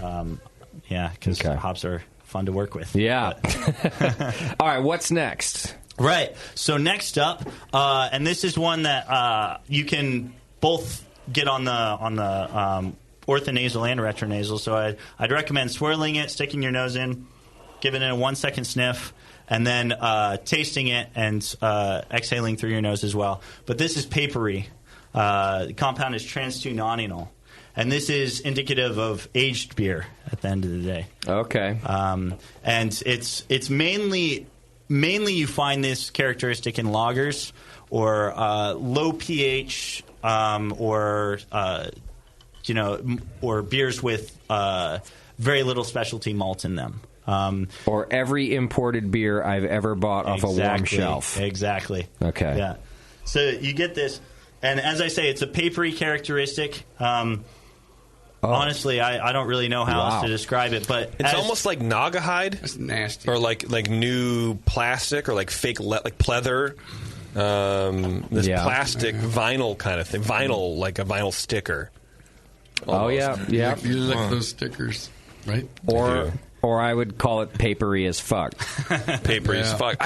For me, it's beyond papery. Really? Yeah, it's this weird, almost like synthetic, like plastic, like vinyl, like a vinyl sticker. I gotcha. It's just it's just stale. Yeah, real stale. Yeah. But so sorry, I keep cutting up. But like, if I put my nose like a little bit past the glass, like not right under, but just a little bit out from my nose, I get more of the paper. Okay. If I'm really on it, it's this whole different thing, which I suppose is the point. You kind of overdose it to get you to like, bam, it sticks out right away, right? When we start trainings, we usually dose it pretty high, and I have dosed this one pretty high because when you're doing like the key to sensory and any kind of tasting is like you have to be focused and it has to be a distraction-free environment, and here we are. This is not. And as I say, first time, you want to. It's all about building confidence at the end of the day, so you want to make sure that people are actually getting it and realize that they can pick up on this stuff. So I've dosed this one pretty high. Okay. When it comes down to it, but as you say, it's old beer, and not necessarily old, just badly treated, because this compound comes around from it's just from poorly treated beer, high temperatures, or it's been on the shelf for quite a while. Mm-hmm. So it's a combination of oxidation, light struck, heat. Like if it's right, an old beer would have suffered from all of these things. It could. The interesting thing about this one is you don't actually get this from oxygenation in bottle. Okay. And a lot of people do. And when this was or a lot of people think so. And when this compound was discovered in the 70s, everybody thought it was from oxidation. And that, breweries invested billions of dollars into trying to get their packaging so that their DO levels and TPO levels, or oxygenation levels in the beer, was super low, because that's what they thought was causing it. But this compound, the precursor for it, is derived from the mash, actually. Okay. And oxidation during the mash, and it latches onto a protein in the kettle, and then it starts, as the beer ages and as it's higher temperature, it starts to degrade and break away from that protein, and that's where you get that. Interesting. And you're saying if you use some darker malt in the beer, you're typically it's going to eliminate that? Yeah. So during the mash, the lipids in the malt oxidize, and they do that just naturally. But also, there's an enzyme in a lot of malt that is called lipoxygenase, and that accelerates that oxidation and creates this compound trans-2-nonenal, which binds in the kettle and then releases. And so when you're looking at this, that's how you decrease it, is through the get rid of the precursor. Decreasing oxidation and the enzyme during the mash, and when the malt is kilns, it usually deactivates that enzyme. Now, are we talking really hot side aeration? Is that a problem? Is that a? Yeah. It is. Yeah. And it's a staling agent, basically. That's what we're tasting, is stale beer. Yeah. So even in lighter beers, right, where color obviously is an issue, how are they going to use darker kilned malts to prevent this? Well, the reality is they don't. Now, some of the bigger breweries have invested a lot of money into developing barley that doesn't have lipoxygenase in it. Okay. So it takes out that enzyme activity that accelerates that oxidation. Seems like an obvious choice. Yeah. But thanks, Monsanto. Yeah, right. Yeah. I love me some Roundup. I love me some Roundup. I'll tell you that. But it's one of those things where if you're a brewer of any product, excepting the few beers that you're brewing that you might want to age, you want that beer to be selling as quickly as possible. Yeah. So a lot of breweries don't even concern themselves with trying to fix this, because if it starts to show itself, then it's already our canary in the coal mine. Obviously, you aren't selling it quick enough. So, and that's I think why it doesn't matter necessarily on a homebrew level, because usually in 2 months your keg is being turned over anyway, or you're dumping it to make room for something else. So it kind of, it is an issue. We've always been taught it's not an issue on a homebrew side, and I think it is. It's just our beer's not around for a year or 2 or 3 or whatever. Or on the other side, it could be around. Like I'm a 10-gallon brewer, and I end up throwing half of the beer away because it just sits there. Exactly. Maybe if I could focus on staying aged, I might be able to have the beer at a longer period of time. That's true. All right, I got to keep us moving. I hate to do that because I actually have more questions too. But let's go to the next flavor. Yeah. So this is one that we'll taste. So it's always good practice to swirl it and sniff it and all that kind of thing. But if you take a wee taste of it and breathe out through the nose, this is metallic that we're looking for. Wow. Someone bled in my beer. Oh, God. Ew. Yeah, it's pretty foul. Yeah. Yeah. Wow. Mouthful of pennies or blood. Yeah, I get it really in the front of my mouth. Yeah. And okay. You could have put people fucking hate this one. Yeah. All right, so this one's metallic. Yeah, and you'll just get this from brewing process, either raw materials, predominantly your water, if it's contaminated with metal ions, or if it's exposed to rusty taps or anything like that. This is what we lovingly refer to as a taint. In the UK is it's something that you never want in your beer, right? This is obvious sign that you've screwed up, right? You boned this big time. It's not even poor practice or something that you might like consider. An English beer where a diacetyl small amount might be appropriate. This is just obviously should never be there. And you're saying it's like an egregious mistake. Like somebody wasn't doing their job when you get this. Yeah. Okay. This is foul. And it expands to a number of different compounds, which at best are terrible tasting, at worst are actually harmful, if they're in high quantities in your beer. So, interesting. Yeah. Have you ever, and obviously you don't have to name the brewery, but, gone in for some help, somebody needed sensory help, and found a harmful level of any of these compounds? Fullers! I'm just kidding. I never have. Okay. But I can't speak for any of my colleagues. Sure. I know that there have been, it's at the end of the day, beer's a pretty safe drink to drink. Yeah. And I can't think of a situation where, a decent sized brewery is putting out beer that has actually, there was one situation, but I can't remember the specifics. I think it was in Sweden where a guy died because of a mold contamination. But other than that, it's Well, hey, when you're a country of sissies, you die from mold. Very tall. I don't know what to obey all the rules. I don't know what to tell you. A rule follower. Sorry, Sweden. All right, let me ask you this. It's okay. This metallic compound or flavor, in much lesser proportion, is something that I pick up often in Belgian-style beers. Sure. Am I just confusing that taste with something else, or are these compounds actually in there? And I'm talking more about that iron, just iron and blood. I will, sometimes get from from Belgian beers. Yeah. So am I tasting that compound? So, you picked up on the one exception I can think of with these with taints is sometimes you Craig do find knew we were going to do this. By the way, he's like, guys, I know you. Yeah, it's like sex ed here right now. Sorry, go on. So you do sometimes find metallic at very low levels in Belgian beers, and that's the only time it's considered acceptable. Or I don't know. It depends on who. Are they getting it from their water? Or to be honest, I really don't know. Okay. I know that it's sometimes found in those. Alternatively, sometimes you can find what we call false metallic in some hop compounds. Okay. And the best way to evaluate that is to if you give your beer a swirl again and stick your finger in the foam or get a bit on your finger. Yeah. And then if you dab it onto kind of the webbing between your thumb and forefinger, and let it react for about 5 seconds or so, and after that, because of it reacting with the lipids on your skin, you'll get a distinctly metallic note on that. And that's indicative of metal contamination in your beer, as opposed to the hop. I see. False metallic that you get with the hops. You wouldn't get it on your skin if it was the false one. I get like an oniony garlic thing. Is that's your lunch? That's my balls. Yeah, that was where your hand was before you.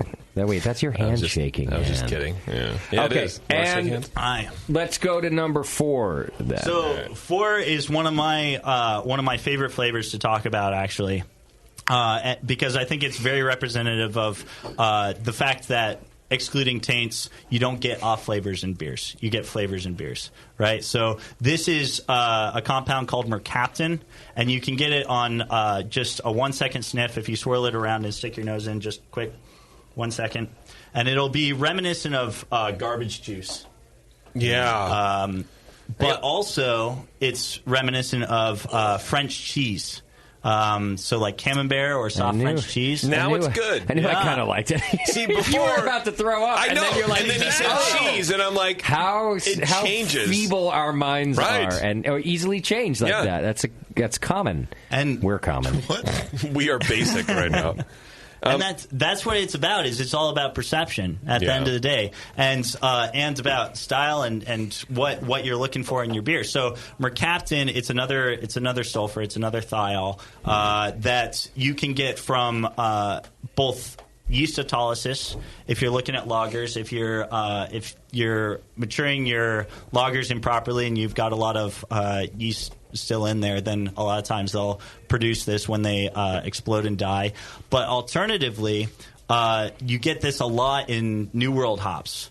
So things like Simcoe and Mosaic, you're getting a lot of this mercaptan flavor out of them, especially if you're dry hopping with these compounds. And as I say, that shows the distinction. It's all about what you're evaluating it in and how that balances up against other things. And for what it's worth, I absolutely love this flavor. Oh, you like it in a beer? I really dig it. I mean, right here, as I say, I super dose this, so it's a bit high, but it's tasty. And is this one again that we don't taste but only smell? Yeah. Okay.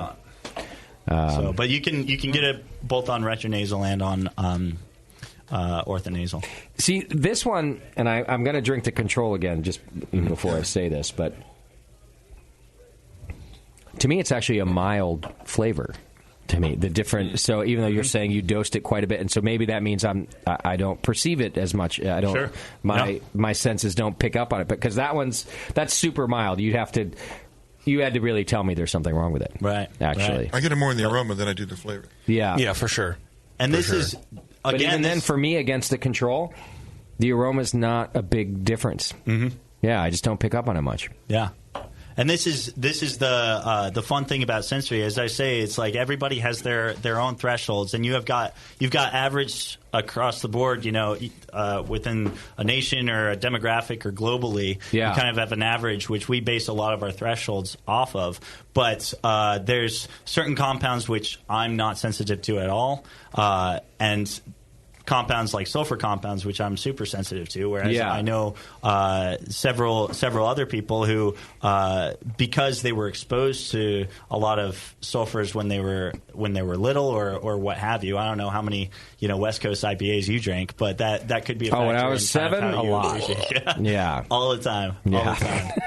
Yeah, I get you. So there are a lot of factors at play here, and that's something that I love doing, and we do is we help people realize their strengths and weaknesses, and then kind of fortify their whole sensory program against that. So, well, like I said, you really are doing God's work. I'm really sensitive to the good pale ale compound. Do you have? Is there a thing? Can we toast these beers with that? Yeah. Can I just? If I could just put a drop in every beer I drink to make it taste like a great pale ale, you got to be able to do that, right? I probably could, but I don't think I have the right flavors with me. I'll give it a think. No, I don't. Next time you come back, Craig, can't you just fix beer? Why do you have to fuck all the beer up and then tell us what's wrong with it? There's plenty of people putting out bad beer. We don't need a way to do it ourselves at home. I feel like we need doing good beer. You need to have beer fixing kits. Yeah. Because if you did, I could send you to some breweries. Yeah, you'd make a killing. And all of my homebrew. And all of right. Awesome. Club night. 2017, sponsored by Aroxa. All right, folks, you can go to Aroxa.com and check it out. It's really cool. It's really, really cool. This one's really cool. And Craig, if next time you come back on your world tour, please come back and do this again. How many different compounds do you guys do in your test kits? It depends on the kit. Total, I think we have both R&D and on market. We have about 200. No, I think it's pushing 350 actually. Wow. Different flavors, but so you can visit us for the next 8 years at 4 a time, and so we're good. We got a recurring guest. There we go. Yeah. I'll just make the quick trip over the pond. We'll send the jet for you. If we have to. Actually, we'll be doing a training course out here in March. So come in, maybe then. Yeah, come back. That'd be great. Come back. It would be good to get a lot of extended time talking about each one of these a little more, and then maybe what we can do as homebrewers to prevent some of this shit. Yeah, exactly. Yeah. And in fact, that's what Craig said he could really do when we were talking about this beforehand. And unfortunately, we have the other guest, but being able to dive into more of what it's caused by and how to prevent it is. But that's what Aroxa does. So you can give them a call. Go to Aroxa.com and check it out. Yeah. And then call us in March, man, because maybe we can do. We'll do an extended segment where we can, really talk about where these compounds come from. Yeah, that'd be cool. All right, ladies and gentlemen, that's Craig. Thanks for being with us. We're going to take a quick break, and when we come back, we're going to talk to Wildcard Brewing Company. Doc, you going to finish your Sam Adams? No. Oh, I am. I'll finish yours, too. I might finish the one with a star on it. That's the one. All right, hang in there. It's The Session. We'll be right back.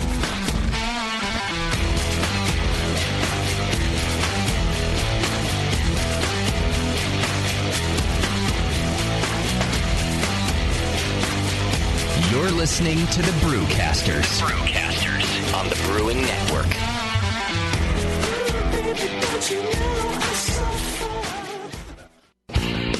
Your support of the Brewing Network means everything to us. We couldn't produce shows without you. And we love giving you something extra for that support. Like Brew Your Own magazine. You already know it's a great brewing magazine full of recipes, equipment how-tos, discussions of beer styles, and brewing techniques. Whether you're new to brewing and just starting out or you're an old pro, you'll always learn something from the articles in Brew Your Own. Plus, they're amazing special issues like plans for building a Brutus 10 system, 250 classic clone recipes, and the Homebrewer's Answer Book. Brew Your Own magazine and BYO.com are awesome resources for any brewer, whether for yourself or as a gift. When you subscribe or resubscribe from the Brewing Network homepage, you directly support programs like this. Get a great magazine and support the Brewing Network. Subscribe to Brew Your Own right from thebrewingnetwork.com.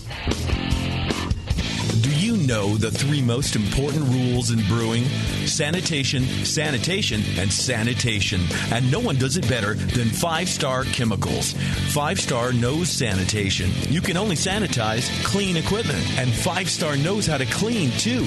For craft brewers and home brewers, 5-Star has what you need to keep your fermenters, serving tanks, kegs, and draft lines sparkling and free of any beer-spoiling bacteria. PBW, caustic, acid cleaners, Star Sand, SaniClean, lubricants and defoamers, pH stabilizers, and more. 5-Star Chemicals has cleaning supplies, safety supplies, heat exchangers, pumps, hoses, and valves. And 5-Star is proud to offer eco-friendly products that exceed customer expectations. If you have a cleaning problem, you need the 5-Star solution. Visit 5starchemicals.com or call 800-782-7019. 800-782-7019 and get the 5-Star treatment today. Are you looking for a simple brewing system that's great for all grain brewing, but everything on the market seems to be full of compromises? Blickman Engineering has the answer. The Blickman Brew Easy All Grain Brewing System. The Brew Easy is a complete system with easy upgrades and a beautiful compact design, perfect for any size brewing location. At its core, the Brew Easy is built on 2 gorgeous Blickman Boilermaker brew kettles, a high-temperature March pump, and either a top-tier gas burner or the new Boil Coil electric heater. The Brew Easy adapter lid allows the pots to stack on top of each other, forming an efficient, strong, and compact brewing setup that comes in 5, 10, and 20-gallon batch sizes. Upgrade your Brew Easy system with full automated control by adding a Blickman Tower of Power temp controller, and make moving around easy with the Blickman Kettle Cart. The Brew Easy is modular. If you already own a Boilermaker kettle, you can build your Brew Easy by purchasing just the modules you need. The new Brew Easy all-grain brewing system. See it today at BlickmanEngineering.com and brew with Blickman quality on your new Brew Easy. If you work in retail sales, the restaurant industry, or are a new craft beer enthusiast, or you know someone who is, you have got to check out Beer 101. Beer 101 is an online course created for anyone wanting a quick introduction to the vast world of craft beer. Beer 101 covers the history of beer, brewing ingredients and processes, vital stats like ABV, SRM, IBU, and gravity, styles, tasting, glassware, and pairing beer with food. The Beer 101 course is offered by the Brewers Association at craftbeer.com. Also home to the truly awesome Beer Style Finder, a visual guide to every beer style. Quickly play with color, bitterness, and alcohol content to interactively explore the entire world of beer styles with a gorgeously designed interface to your favorite beverage. The new Beer 101 course and new Beer Style Finder are only available at craftbeer.com. Craftbeer.com, celebrating the best of American beer. This is Matt Brynolfson from Firestone Walker Brewing Company, and you're listening to The Session on the Brewing Network.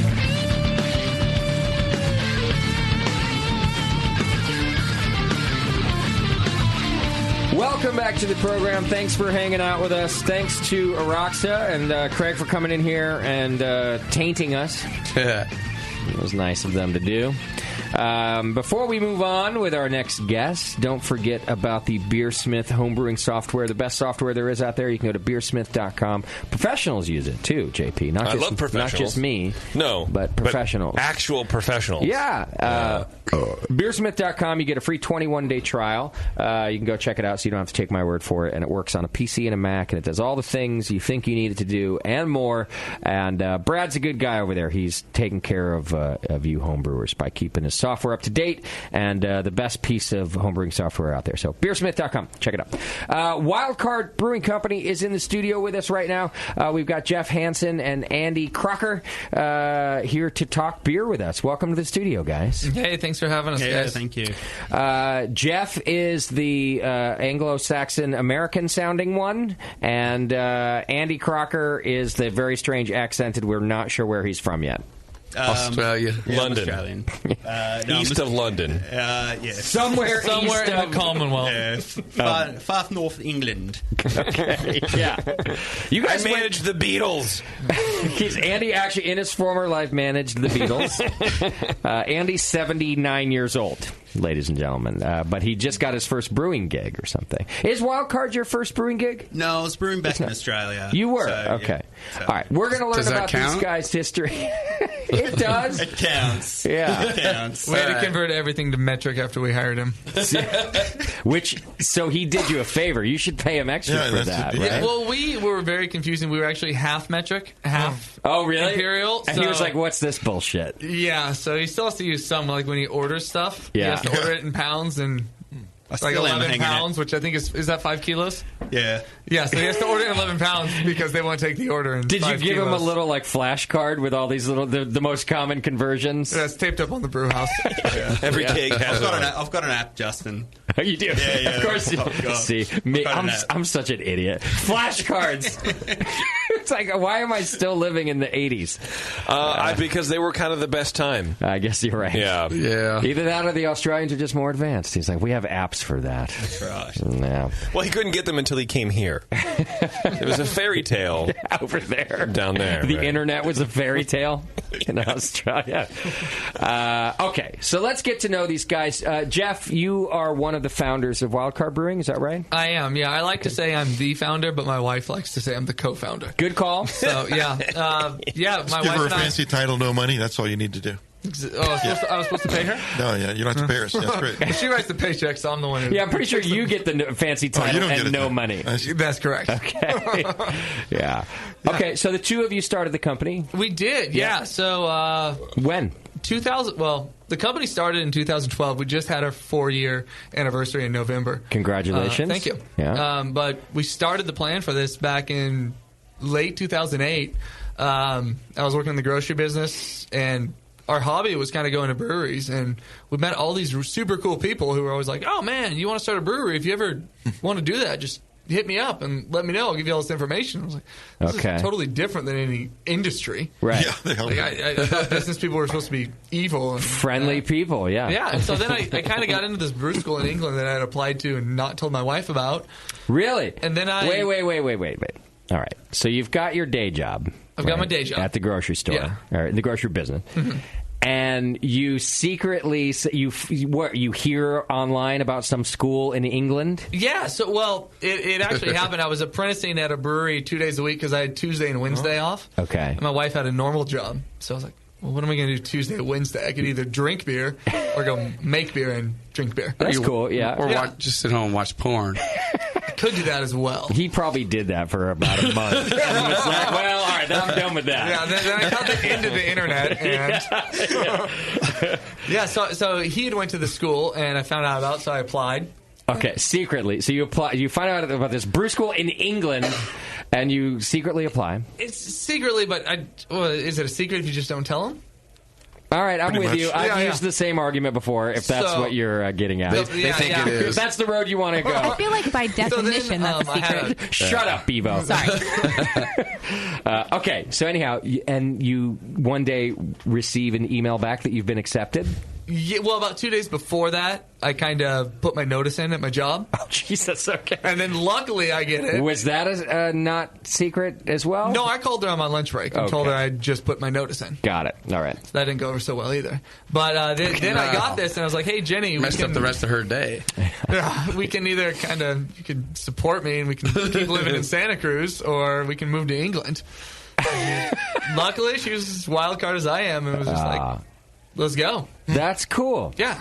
Okay, so you got and why this school? I'm joking that of course you ran across it, but what was the school? Brew Lab. Brew Lab. It's at the University of Sunderland. Okay, and why that one? How did it come across your radar, and why'd you choose it? Well, I'd been homebrewing a little bit, and I'd been looking at different schools. I've been looking at Siebel and UC Davis, and this one was a lot more hands-on. Okay. And for me, that's just a way I learn a little bit better. Yeah. There's a chance in the school where you're in an actual brewery every week. So you're in a different brewery every week. Oh, nice. And then you're in the lab actually brewing beer every week as well. So it's very hands-on. It's just the way I learn. And we looked at it and we said we could go to Davis, we could go to Siebel, we could go to Chicago, but let's do something different. Let's just move to England and kind of throw caution to the wind and see what happens. Was it... I mean, counting the move and everything, was it more expensive to go that route, the Brew Lab route? Because the schools here aren't cheap. No. And actually, at the time I went, the exchange rate was really good. Okay. And so it was almost exactly the same. Wow. So when we looked at that, we had to get over there. But if for the same price, I thought. Okay, but your wife had to quit her job too, and you guys had to uproot and move. So did you just spend your savings to go to school? I mean, how did you pull that off? Yeah, I've been very good at that in my life, saving up a bunch of money and then blowing it. so that's pretty much what we did. Got it. Okay. So you're an 18-year-old perpetually. Yeah, pretty much. I got $800 fucking Nintendo games. Yeah. Or whatever. So how long were you in England? We were there for, it was a 3-month program. So it's pretty short. It is. It's a pretty short program. And that makes it a better value probably, too, because you're not in school. It does. So it's about the same length as the UC Davis program, but 3 months of the UC Davis is an internship. And so I kind of looked at that as a business person and said, wait a minute, I could come back and work for 3 months and make that money back. Yeah. And so that's kind of the way we did it. Smart. Okay. Yeah. So you go to school there, and then just coincidentally, Andy, you went to the same school? I did go to the same school. Did y'all meet at the school? No. You just found this out later?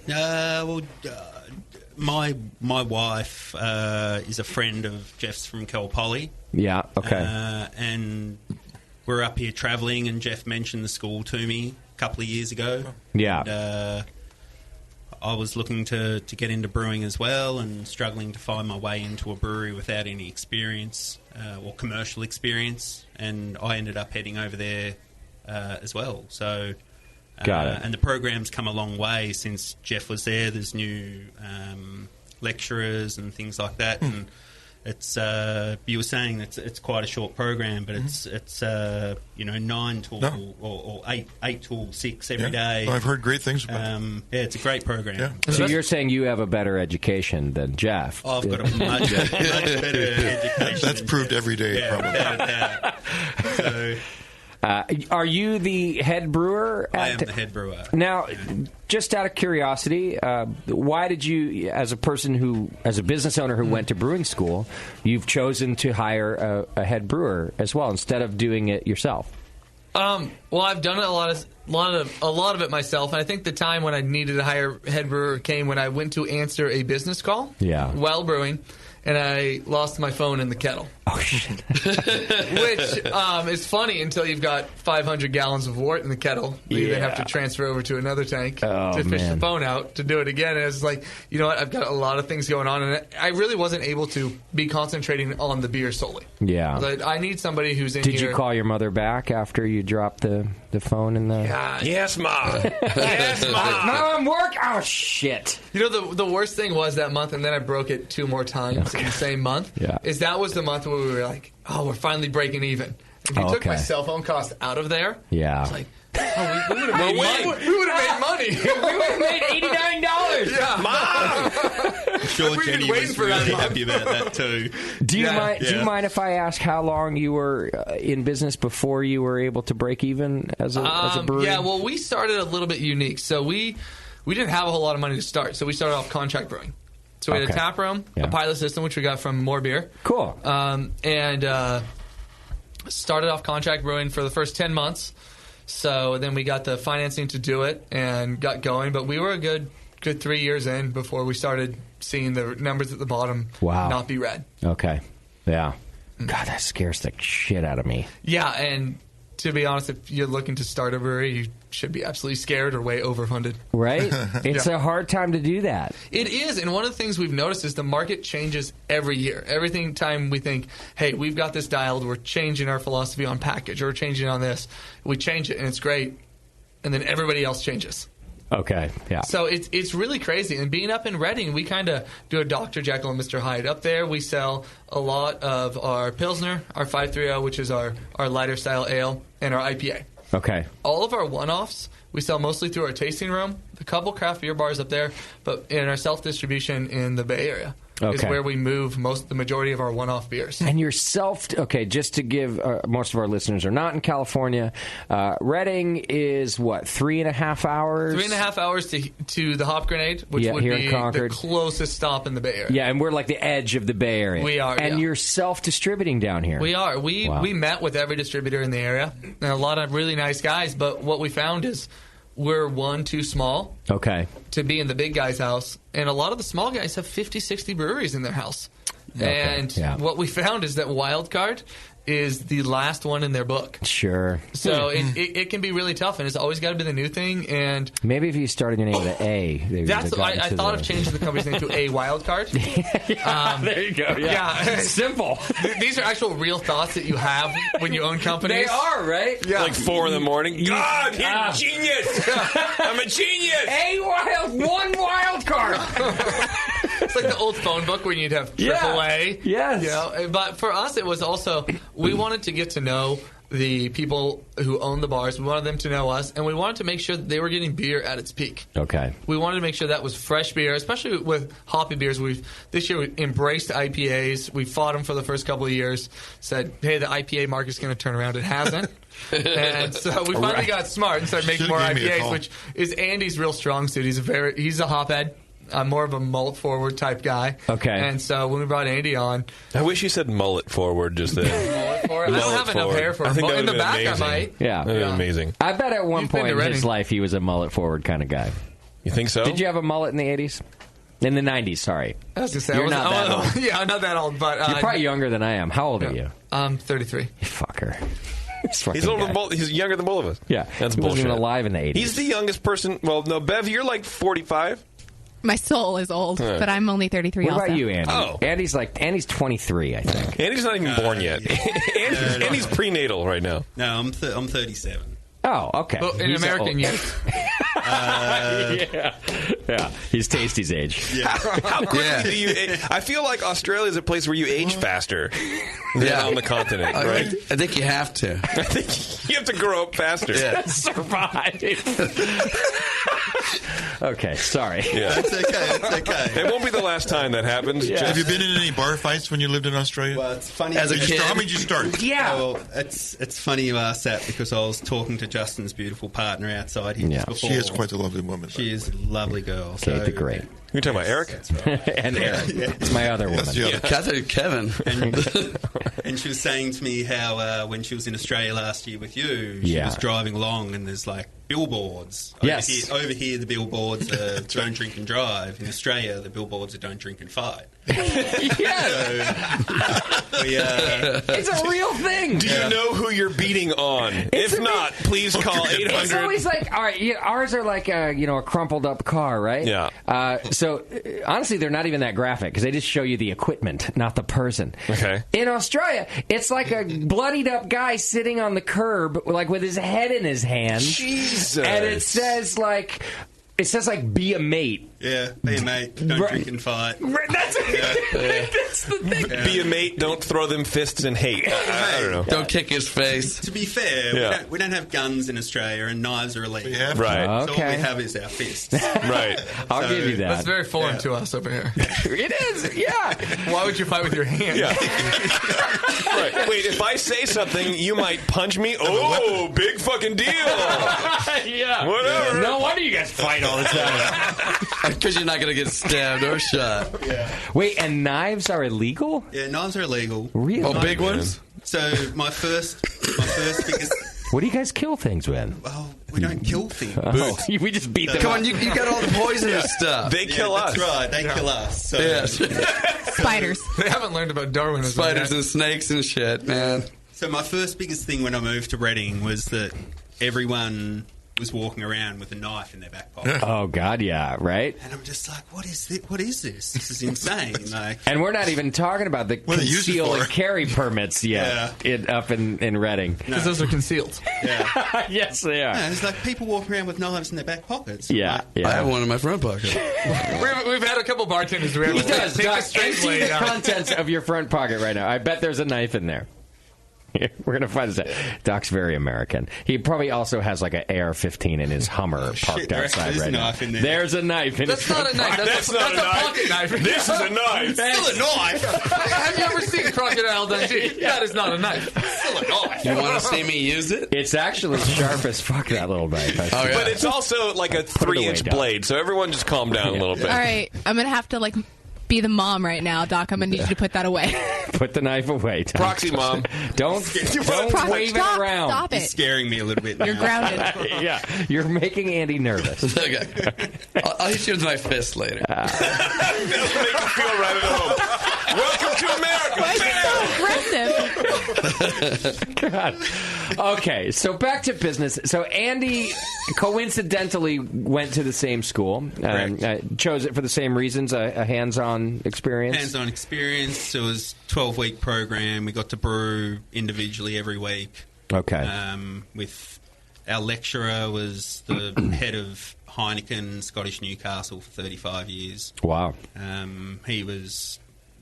He's unbelievable. That's cool. Yeah. So, unbelievable program. Couldn't highly recommend it enough to anyone. Okay.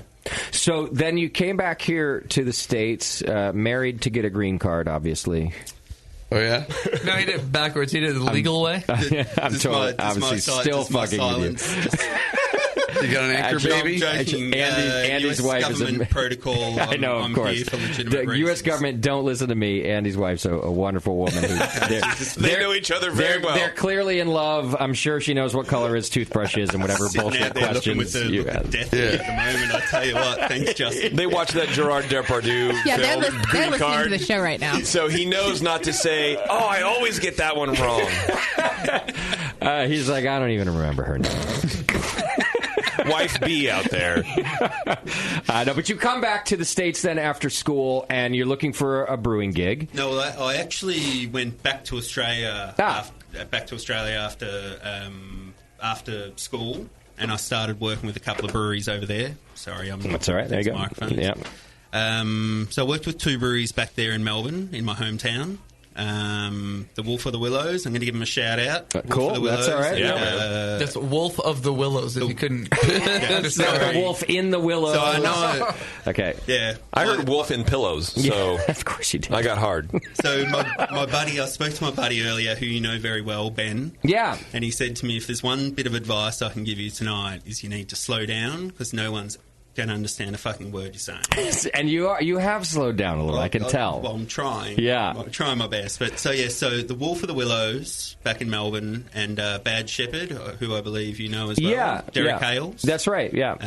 Derek makes great beer. Yeah, Derek makes great beer. So I brewed with him and I brewed with Scott McKinnon of Wolf of the Willows, both great guys. And then moved back over here and took up the gig with Jeff at Wildcard and... Got it. Yeah, it's been amazing. And all you had to do was move to Reading for this game. How long have you been in Reading, Jeff? Well, I was born and raised in Shasta County, which is where Reading is. Beautiful county out there. Yeah, no, it's gorgeous country. There's not a whole lot of people that live up there, but it's nice. Which is why it's beautiful. Exactly. Right. Kate the Great's mom used to live like up on the mountain up above Reading. I don't know what she was telling me in Whitmore. Thank you. I was trying to think of the name of the thing. I went there once. It's in the middle of nowhere. Yeah, it is. She was an herbalist for the local villagers, and they would come to her for potions and rubs and remedies and stuff like that. She was actually a goat farmer. And not on purpose. She bought like 4 goats. That's on purpose. And then didn't believe the rumor is true that they just fuck like goats. Yeah. And by the time I went there, she had 100 goats. And for people who think you're joking about goat farming, all of our spent grain goes to goats. Oh, it does. Yeah. There's clearly not as many Mediterranean folks in that area that need to be. If there's that many goats, Greek people will eat the shit out of them. Yeah. My people, I'm salivating. You said goats. I'm like, 100 goats? That's a lot of food, man. I'm ready. Greeks don't move to Reading. No, they don't. So there's one it's Greek. Too green. There's one Greek restaurant. Yeah, it's called Taco Bell. There's 3 Greek restaurants. What? They're all by the same guy. In Reading. There's 3 Greek restaurants in Reading. Wow. Okay. Janos, Steranopoulos. Whatever. Yeah. Interesting. Okay. How do you like Reading compared to Melbourne? Melbourne, yeah. It's different.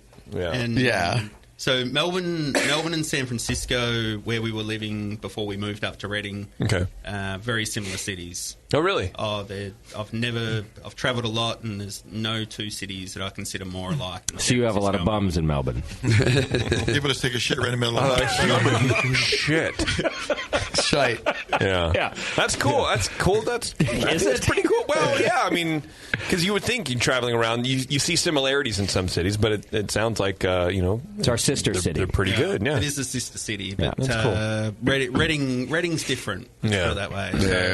So it's more. You like it? You're all right with it? It's cool. We've got great outdoors. My wife and I love snowboarding, hiking, backpacking. It's there you go. It's You have no amazing. kids? It's a beautiful place. So Yeah. Okay. Well, you guys have a couple outlets there. What's the craft beer scene like otherwise? Are there good beer bars? Any multi-taps that are like... It's coming a long way. So when we opened Wildcard in late 2012, Reading was the largest town on the West Coast without a brewery. Now we've got three breweries in town. Breweries, wow. We're seeing every restaurant, seemingly over the last year and a half, has said, wait a minute, 4 taps isn't enough. Wow. Let's get 16. And so we're starting to see a lot more craft beer options, which is awesome. And we're really starting to see the population say, wait a minute, there's all this great, flavorful beer out there. Oregon. Yeah. And so California, Oregon beers, and so up there, Southern Oregon's considered more local than the Bay Area. Yeah. So it's great to see Reading evolving. The downtown it's about to explode. The downtown, literally, Sounds they're going bad. to implode some buildings and pop some streets through, and we're seeing more and more. We've opened a second tasting room in downtown Reading. Oh, you have? We have, yeah. So we have the spot out at the production facility and a second one in downtown Reading, and we're really excited to see what comes in the next 5 years for Reading. Yeah. So let me ask this, because I want to compliment you on something, but before I do, how many barrels... I'm going to insult you. Wait a minute. Well, I just want to make sure I get the compliment Punch in the right. balls. I just want to make sure I get it right. How many barrels a year are you guys producing right now? So this year we're probably going to do about 2,200. Okay. How much is in Shasta sold in Shasta County? About 2,000. Wow. Okay. So my point is accurate. I can go back to my compliment. Okay. You guys think like a really good larger company. Your branding, your website, people can go to, let me make sure I get it. Is it just Wildcard Brewing? WildcardBrewingCo.com. Okay, WildcardBrewingCo.com. I think that your branding looks amazing on your bottles. I think your website looks really good. I think that you guys think like a larger company than you are. Thank you. And I think that's a smart move. The BN has always done that. It didn't get us very far, but that's But you might have better luck. It's still a great way to go. Well, it's definitely gotten us far enough for people to ask for a lot of free swag. Oh yeah, that we had a lot more money than we did. Yeah, so that's the only thing that the only side effect we've gotten of our Think Bigger. Somebody asked me the other day, like, oh, buy our magazine, buy our beer magazine, the Brewing Network. It's like, who the fuck do you think buy? How about I buy you a beer? Like that's about it. Right. Do you hear? Go watch Ghostbusters. When Egon says print is dead, that was 1984. Things haven't changed. But really, you guys have done a great job, I think, about how you portray your company, is what I'm saying.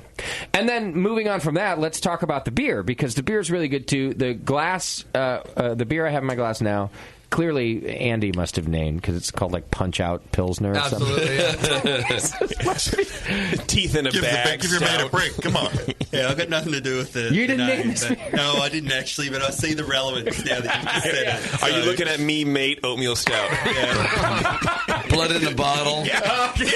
Catch these hands, Martin. Are you writing these down, Andy? You don't want to piss me off, all right? Right. That would be the pale ale. That's right. You don't want to piss me off. Pale ale. Yeah. That'd be the Pilsner. Or you'll end up on a billboard, double IPA. Yeah. I'll use you. The state will use you for really marketing. IPA. All right, tell us about the beer. It's a great Pilsner. I like this Pilsner a lot. I really like Andy, it. It's you very made this different. one? Let them know what's up. This is my beer. It's a traditional Czech Pilsner. It's funny, I actually read an article. I'm obviously keeping up on the Australian news with it being back home, and Mitch Steele, from the great Mitch Steele from Stone Brewing, Who? I know that guy. Formerly from Stone Brewing, sorry. Yeah. Is in Australia for the Craft Brewers Conference at the moment, and he said that Pilsner is the next big beer in America in this article, and so it's just funny that we've got one going, and we're actually starting to focus a little bit more on lagers. This goes in the can in March-ish. Yep. Okay, you guys are canning beer as well? We started canning our flagship North State IPA. Was it August this year? Okay. And then we're actually moving all to the can next year. Nice. Yeah, we're gonna go away from the 22-ounce bombers and go all to the cans. This is a great beer to put in the can right now. So well, especially in your area, right? You guys have a lot of outdoor activities. People really like dragging those cans 4 months around. out of the year where it's 100 degrees almost every day. Okay. So let's put a Pilsner in a can. Crushability is key. Can't beat a good crushability. Are they going to be tall boy cans? Because that's the way we do it. This will be a 12-ounce can. This will be 12 like our North State. Yeah. And then we are going to come out with some bigger beers in the tall boy cans. Okay. Because let's be honest. Come on. It's Reading. You gotta have tall boys. So the ABV. And I grew up in a Reading template, so I know what I'm talking about. I would do 8-ounce cans. Fuck it. Yeah, because he's he's a pussy who grew up in the pussy land. Have you been drinking? It's called Livermore. Fuck you. Have you been drinking Coronita? No, but I would. He would. Absolutely. Yeah. If someone were to buy it, makes it look like he has big hands. Yeah, it looks great. That's why my girlfriend my wife has very small hands. What does your girlfriend think? She has larger hands than my wife does. Wow, I can't believe I actually made that mistake. Yeah. It's been over a year, right? Just barely. Okay. So I'm still in the grace period. All right. So what Pilsner? Tell us Is this more a about the domestic? beer. Just a domestic Pilsner? No, so it's a Czech style Pilsner. Yeah, and the malt source? Where's it from? It's German malt. German. It's all German malt. Okay. 100% Pilsner malt. No, it's not quite 100% Pilsner. It's about 80% Pilsner, 20% Vienna. Okay. Or best wiener, as they call it on the bag. Yeah. Of course it is. Yeah. Yeah. We've laughed about that for days. Yeah. The brewery really Best did. wiener. So, yeah, best wiener. There's not much humor in the brewery. Yeah. It's a slow job. And Czech Tsars hops. It's as I said in that article from Mitch Steele, people have this misperception of what a Czech Pilsner actually is, and a Czech Pilsner is quite bold and hoppy. Yeah. It's not necessarily overly bitter, but so this has got, hence the name, a bit cliche, but it's got quite a punch to it in regards to... Yeah, it's got a nice hop character to it. It's pure Czech Tsars hops and copious German amounts. malt, It sounds like you're using a lot of hops in it. There's a little bit in there. There's not an overly amount. So one of the things that's unique about the hoppy pilsners you see today and this one is we use the hops in the whirlpool, but we don't dry hop this beer at all. You don't. Okay. No, we don't. No dry hopping. It's purely just in the whirl. So, but you are. Is all of it in the whirlpool? You're doing a bittering edition. We're doing a small bittering edition at the start, so it's 30 IBUs. Okay, so, thereabouts. Yeah, so it's just a small bittering edition, and then everything else, just a heap of Czech Tsars in the whirl. So okay. So what's your fermentation regimen? What flame the glass? What's the low and total slow? Time? Low and slow. So yeah, fairly 6 slow. weeks, 8 weeks. So 6 to 7 weeks, and 6 to 7, and then you're ready to go. 7 to 8 weeks. 7 to 8 weeks. Yeah. So it's, if Andy's out of town, it might be 6. Yeah. That's what Tasty would do too. That's why he's asking. He's I was just recently back in Australia visiting family, so Jeff was looking after the brewery for me, and all I did was have sleepless nights about what he was doing to my beer. Right. So, was I brewing with my kids in the brewery at the same time? Jeff looks very untrustworthy, so I commend you for this. Some sleep you had. Was he fondling the children wrongly? He may well have been. Uncle Jeff is going to babysit. It's really simple. One of the things that we do with all our lagers that I think everybody should do is diacetyl test them, just sensory test them before crash it. Thank you, God. Bless you. And the beer really tells us when we're going to crash it. Okay. So what do you look for? What does this say? Is it clearer? Is it crisper? What does it say to you when it says it's ready? What does it say? What it says is when we've taken a sample, we've heated that sample up, we've cooled that sample down, and we've got almost the exact same flavor. Okay. Both. Yeah. And smell. So that's the diacetyl test. That's the diacetyl test. And you do any sensory? I mean, is there any sort of other... That's really what we're doing for our sensory. We're testing it all along. Right. And so we've only been making them for...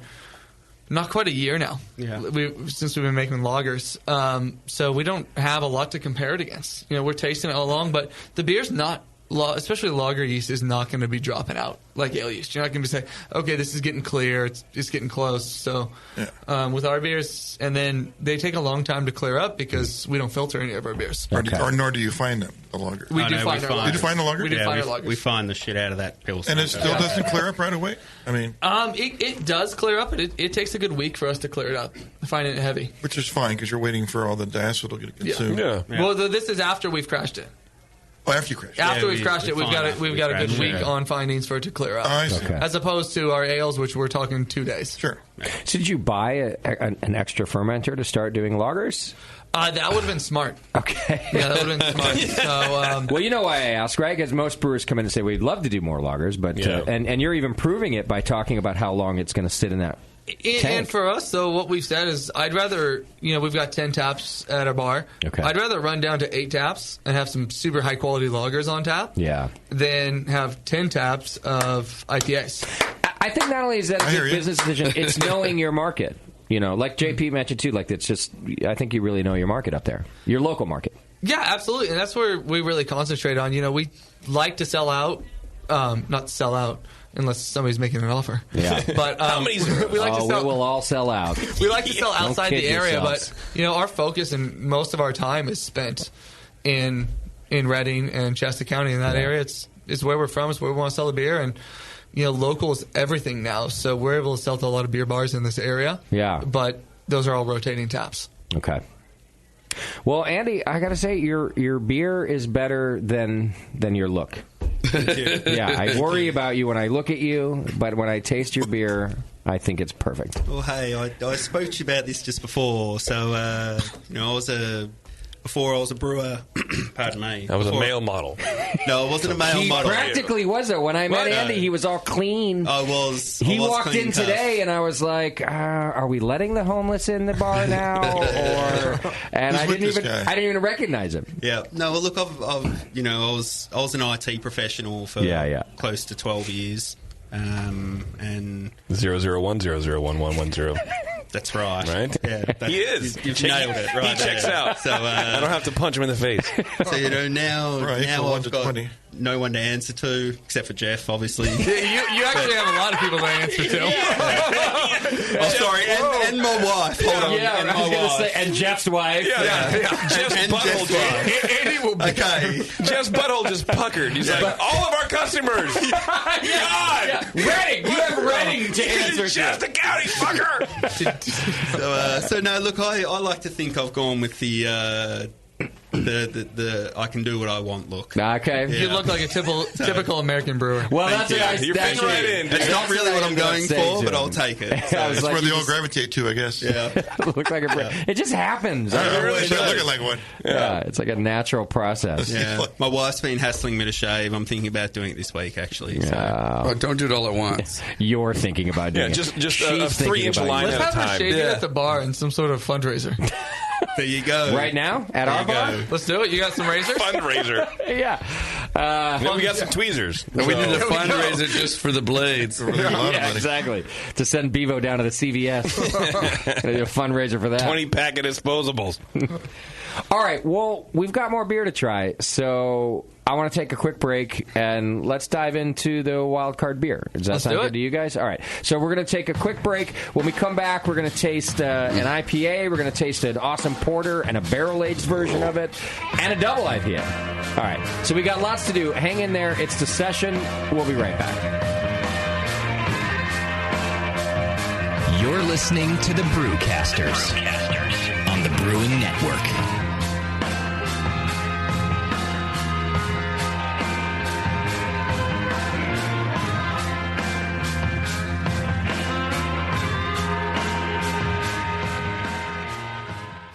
With over 20 years of experience making world-class craft beer and more than 100 gold medals in international competitions, Moylan's Brewing Company is not just a pretty face in craft beer. Just ask Brendan Moylan. What do we got here? The beer of the hour. Moylan's, gotta love that big M. It's like a sign of awesomeness. Woo-hoo! It's got an extra kick to it. Let's pour this bad boy.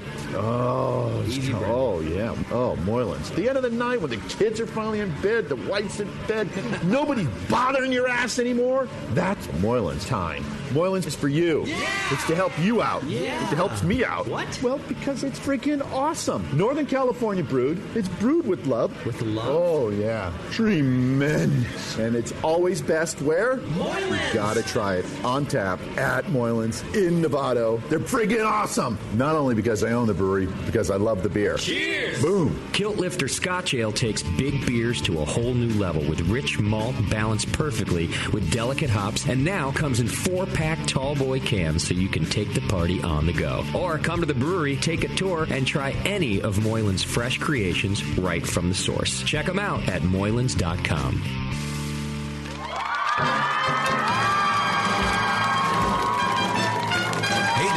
Army, have you heard the latest at Hop Tech? Since Hop Tech has doubled in size after a huge expansion, Jade and Roberto can stock even more of the best quality homebrewing supplies and equipment. Over 60 kick-ass varieties of hops and malts, monster truckloads of quality brewer's yeast, including White Labs, Y-yeast, and multiple dry yeasts. They even have all grain systems from Grainfathers and Ruby Street Brew Systems, thanks to Jade, the brand new all-grain brewer. And don't forget about their 10% discount to all BN Army members. Jade and Roberto are waiting for you and all of your brewing questions over at hoptech.com. Hoptech, totally not sucking since 1983.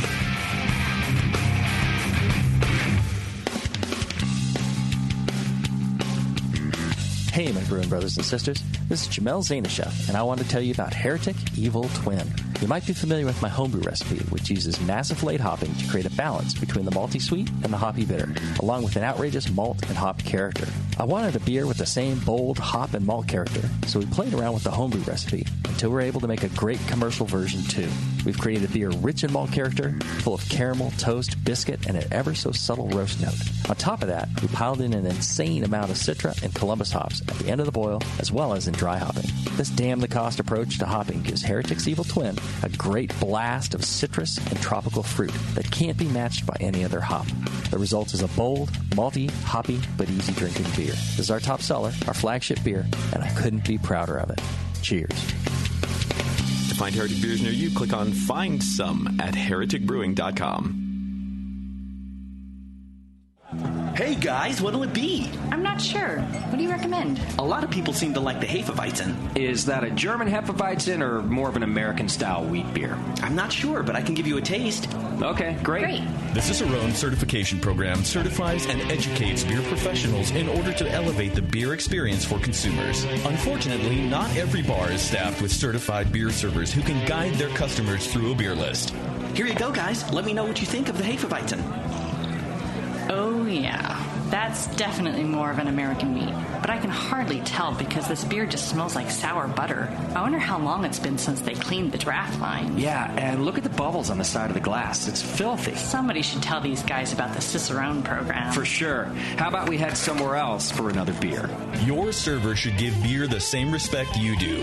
Request quality. The Cicerone Certification Program offers 4 levels of beer certification, in-person classes, and course books for beer professionals. Check them out at cicerone.org. The Cicerone Certification Program. We know beer.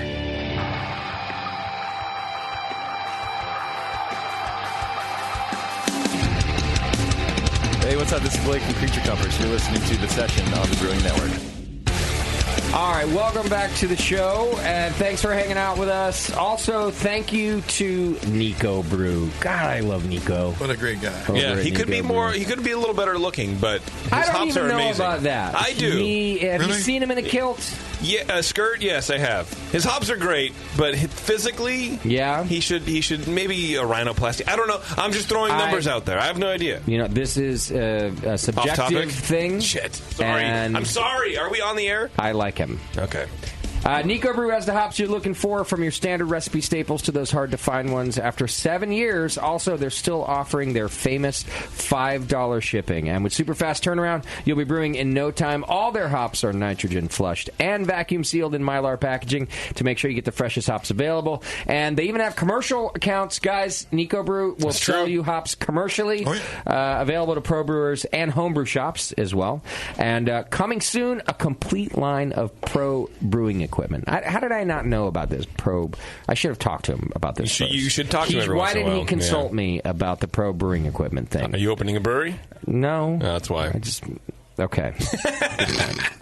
Custom built fermenters, brew houses, you name it. That'll be available at Nico Brew. Check out Nico Brew swag, like onesies and tees for toddlers and somethings for grown-ups out there, too. Go check out nicobrew.com today for all your hop needs. I'll tell you what, the worst thing in the world, the most pain-in-the-ass bullshit in the world to deal with as a homebrew shop is packaging hops. Oh. If you can pay somebody else to do that and get them flushed with nitrogen and packed in Mylar, light protection and all that kind of shit, do it. Makes sense. Do it. Okay. Check out nicobrew.com. Yes. All right, we're still hanging out with the boys from Wildcard Brewing Company, and we were raving about their Pilsner in the last segment, which I ordered another one. But we've got other beer to taste, too. I'm just stacking it up. Clearly, I'm not driving home tonight. You're not? Well, no, Kate's out there. Well, Kate's out there, so either Kate will have to drive me home, or we're Ubering. You're both Uber. It depends. I don't know. Uber everywhere. Has anybody gauged how drunk Kate the Great is? Looks pretty good. I was just talking to her. Yeah? She's in great shape. She seems solid? She's good. She's responsible. She has a job. Well, the English don't show their drunkenness That's quite true. so much. They're very proper. Not like the that. Aussies. You haven't spent enough time in Sunderland.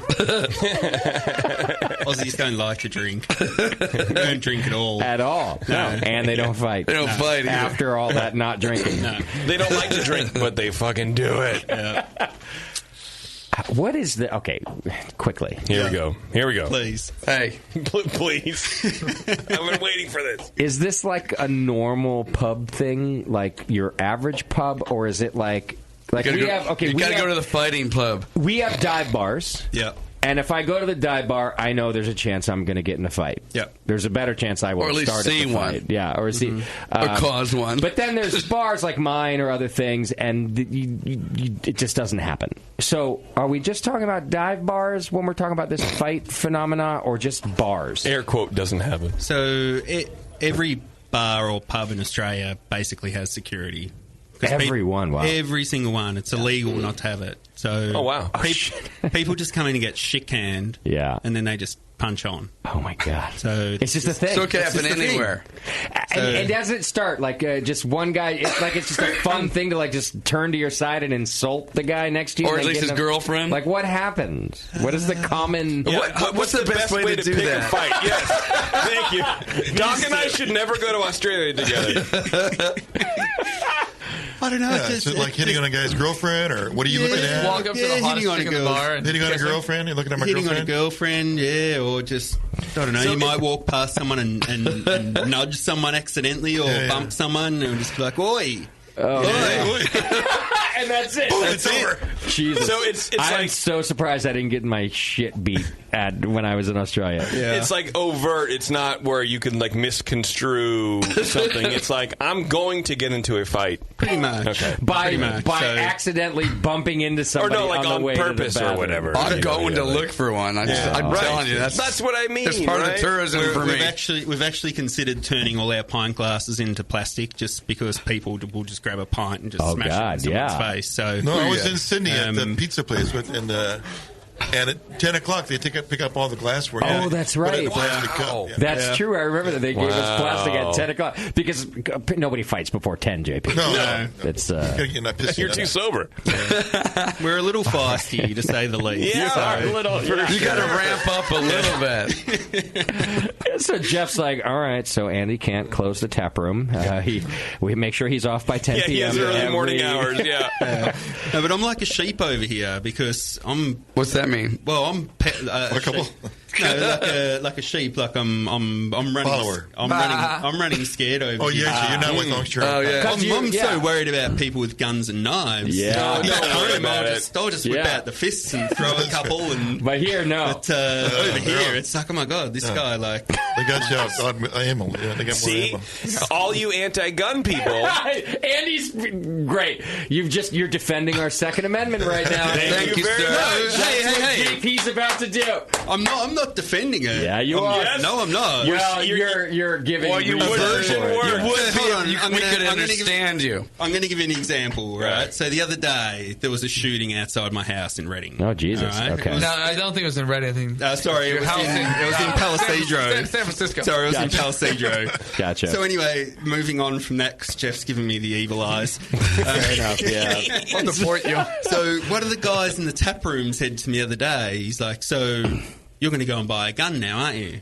And I looked at him like, why would I go and buy a gun? And he's like, because you need to defend yourself. Yeah, obviously. And I'm like, what are you talking about? This is like ludicrous. Like, so but, no, I'm not a gun advocate. Right. Australia has no guns, and we have no gun crime, and I'm all for it. You're all for that, and I'm for that. Yeah, you just crime. I was just messing around because it's like you're worried about it, so you're going to be extra careful. That's the point. That's all right. I'll just get a pint and blast someone in the face later. So no, because that's not a deadly weapon. A gun or a knife plastic is. After 10, smarter. So even your gang members don't have guns? So there's black market guns, obviously. You know, it's not that there's no guns in Australia. Right. When nobody has guns, only criminals will have. When whatever. Mad Max happens, then there'll be guns. It's already happened at least 4 times. So it's happened 4 times. They had a remake. All right, let's get to talk some about beers. this beer. Yes. Mostly because I'm really enjoying this porter, and we have 2 versions in front of us. One is the version we have on tap here at the Hop Grenade. This is called Shot in the Dark Oatmeal Porter. Do I have that right? You do, yeah. Okay.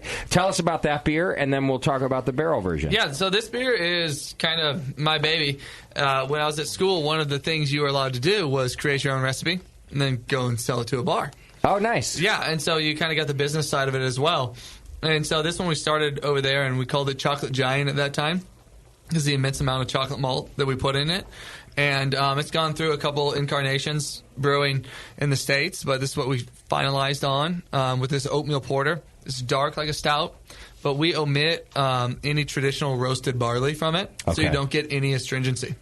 Lots of chocolate malt, and we do use a carafa malt in it, which is obviously roasted but dehusked, so it pulls a lot of the astringencies out, not having the husk in there. Got it. And so it's just smooth. Because it's very, very dark. You definitely got the color out of it. Yeah, we did. And one of the things that's unique about this from a lot of porters in the States is there's no aroma hops. We use 60 and 30-minute fuggles. Old school. Old school. Yeah. Super inefficient. But we like it. Yeah, it's old school. Which of the 2 beers are we going to talk about first? Because you have them in a different order, it looks like. Everyone has a different order than me. Ask Beaver, or Beaver left probably. The other one's been in the barrel. One's barrel and one's not. Oh, maybe we can. Can I figure it out? You can probably figure it out. I hope probably use your nose. I haven't smelled. Tell me about the sensory analysis. Oh, you can figure it out. The one that's the lower pour. So how does this compare to the beer that you made at Brew Lab when you first introduced it? Well, when we were over there, that was about 4.5%. This is much bigger. Obviously. Yeah, it's much bigger. This is 6.7. Okay. We've added oats to it. That's a big difference. Why is that? Why did you adapt it? Why didn't you just? Because you thought that would sell better there. That 4.5, which it did over there, and selling a 4.5% dark beer on the west coast of America is damn near next to impossible. Okay. And so we just had to adapt to brewing in the States, and we've made some English beers that have just been spot on, but they're tough to move. You're more of a fan of English style beers. I really do, like. and sessionable beers in general. Okay, which we learned when we were in England. We had an English guy in the class, and we would say, "Who got Tom tonight?" Because if you went to the pub with Tom, you closed down the pub. Okay, and that was that was just what the English did. You just stayed up, but you didn't have a gnarly hangover. But you didn't have a gnarly hangover. Okay, yeah, because we were. If you see something above 6 over there on cask, which at that time there was no craft on keg in the Newcastle area, which is where Sunderland is. Okay, it wasn't, and the whole area. Wow, it was all cask, and we kept saying somebody's going to figure out to put this craft beer in a keg, serve it cold, and they're going to be a millionaire. Yeah, has that happened yet, Andy? Yeah, it's starting to happen. Okay, sure. but you can buy your taps over there. So you want to put a tap in a bar. You better buy them the entire system. Yeah, you pay for it, yeah. So you're buying that. That's going to be your beer. Yeah. As opposed to over here where that's highly illegal. No, it's illegal over there too now. Oh, it's full free house over there now. You can't. Oh, wow. You can't own a tap. So. Interesting. Not like in Australia, it's worked so I don't think anything's illegal, apparently, except for guns and knives in Australia. And anyone owning a tap in a brewery except for a mass. They're all owned. They're pretty much all owned. Wow. Okay. So this is one of the obstacles for Australian craft brewers. Oh, it's a huge obstacle. So probably 9 out of 10 pubs in Australia are all owned by the Anheuser-Busch's of the world. Yeah, never heard of them. Neither have I. Or their subsidiaries. Yeah. Right. And you can't get your craft beer on tap there. Wow. So unless it's an independent pub that's completely away from the mainstream pubs, you can't get your beer on tap. Yeah. So, yeah. Okay, that sucks. It's going to happen here again. It's going to happen, no. You'll see. It'll happen. Yeah, because we don't enforce any of our ABC laws that are on the books. That's part of what I'm saying. And then just through consolidation, and then with the weird distributor loophole where, yes, you're not allowed to own a bar, but you can own all the distributors. It's going to get weird. That I can buy a distributor, but a distributor can't buy me? Yes. Because that makes sense. Yeah. There's lots of sensible laws, yeah. All right. Let's talk about the barrel-aged version now. So I really like the porter. I actually think I would really have enjoyed your 4% version of this porter. But I like the point that you make. I think it's well made that in the American market, people just sort of look at the ABV and then the dollar amount for the pint, and they just want the most bang for their buck. So that's unfortunate, because I bet that the 4% version of this was pretty nice, too. It was, and it was very similar flavor-wise. Okay. Just with a little less alcohol. Yeah, which would be a nice session beer for the night. Because it's basically scaled up from there. Okay. A few tweaks. But then, we have this barrel aged, and this was aged in Woodford Reserve barrels. Fucking love that Woodford Reserve. What is it? Good bourbon. That's a bourbon? It's the bourbon of the Kentucky Derby, Justin. Is it? Matter of fact. Okay. Yes, it is. And we got these barrels for... We had done this before in Jack Daniel's barrels, and we got the Woodford Reserve barrels for half the price. You upgraded. Interesting. Well, I'm pretty sure the barrel broker didn't know what he had, so I bought everything he had. It was like on his pickup truck, and it said Woodford, and you're like, how about those? That'll be $12.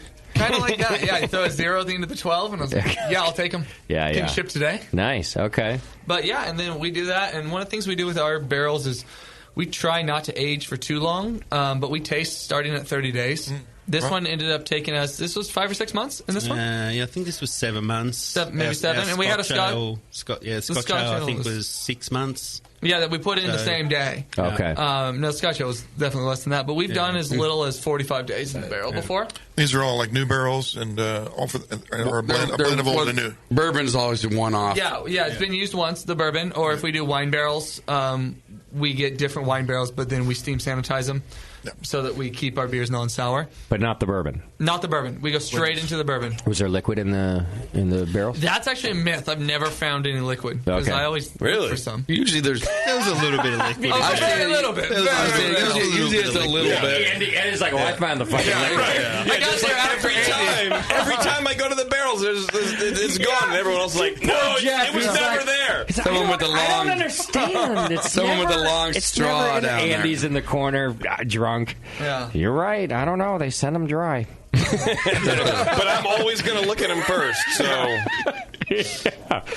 Well, the low roast character in this beer really lets the wood character come through. I like that. Yeah, it comes through, and it's fun. It's amazing to try the exact same beer in different whiskey barrels.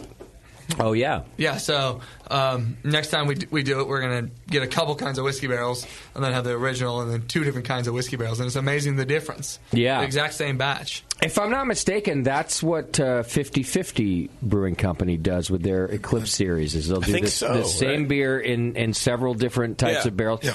I think the Bourbon County Stout, right? The Goose Island, is that the thing Budweiser too? thing? Yeah, I think so. I think that's what they do. And first of all, beer geeks love it. Yeah. And I can see why, because you can really taste the differences, and it's also fun to do.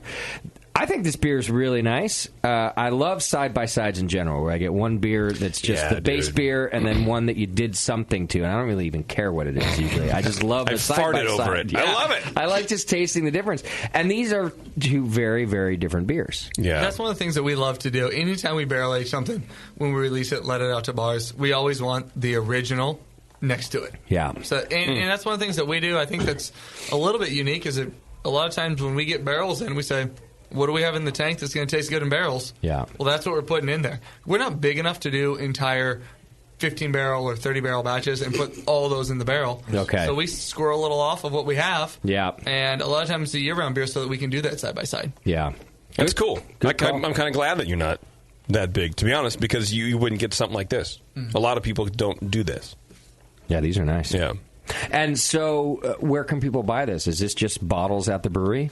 The bourbon, we bottle the Shot in the Dark, but the barrel aged stuff this year we just did draft only. Draft only, and is it just at your brewery, or did you? It's just at our brewery. We've sent a little bit out and about, but I think for the most part there might be a couple sixtels left to be sent out to distribution, but the rest we'll use throughout the rest of this year. Okay, we throw it on randomly. You realize I'm asking because I'm going to sick Kevin on you to get a sixtel of this at our tap house. I think it's really nice. Yeah, I think that we had this on when we did a tap takeover here a little while ago. Oh, you did? It was fun because we had this and we had a Scotch ale. That were cool. both Asian Woodford barrels. Nice. And people were like, I'm getting similarities, but it's totally different. Oh, yeah. Coming out of the same type of barrel. So, Andy, did you come down for that and I totally dissed you and didn't hang out with you? No, that was me who you dissed. I dissed you. Okay. Well, at least I've only just met you, though, Jeff. So, and also, Jeff, heretofore, I diss you. Well, Jeff's not also a fighter. That's right. Andy's a fighter. I like to hang out with fighters because I tend to instigate fights and then I run the other direction. No, I just meant you don't want to piss him off. Oh, I see. Because he'll kick your ass. Okay. Now, you always fight strangers. I do fight strangers. Yeah. A lot now. Only recently. When did you fight? I guess there hasn't been an actual fight. Okay. But in my mind, you've been ushered out before the actual ruckus started. Yeah, I've been a fighter lately, but then it's been broken up. But not an actual fight. I'm a very angry person. Yeah, it's more of a. So you're an argumentative guy. You know what? And this is why. It's if you're good at like presenting that you're about to fight. Yeah. People don't want to fight you. Tell me I'm right, Andy. Right. You seem like such a placid guy, Justin. It's you really do. Syndrome, I know. For sure. Yeah. But it changes. You and I should go out one night. No, God. But you guys both have hair long enough to go into a man bun. Yeah. So if you both man bunned it and then picked a fight, you would guarantee to get punched. You're absolutely right. The man bun alone is going to start the fight. My wife keeps telling me I'm in the mullet stage at the moment, so I'm not too far away. I could cut that into a good mullet.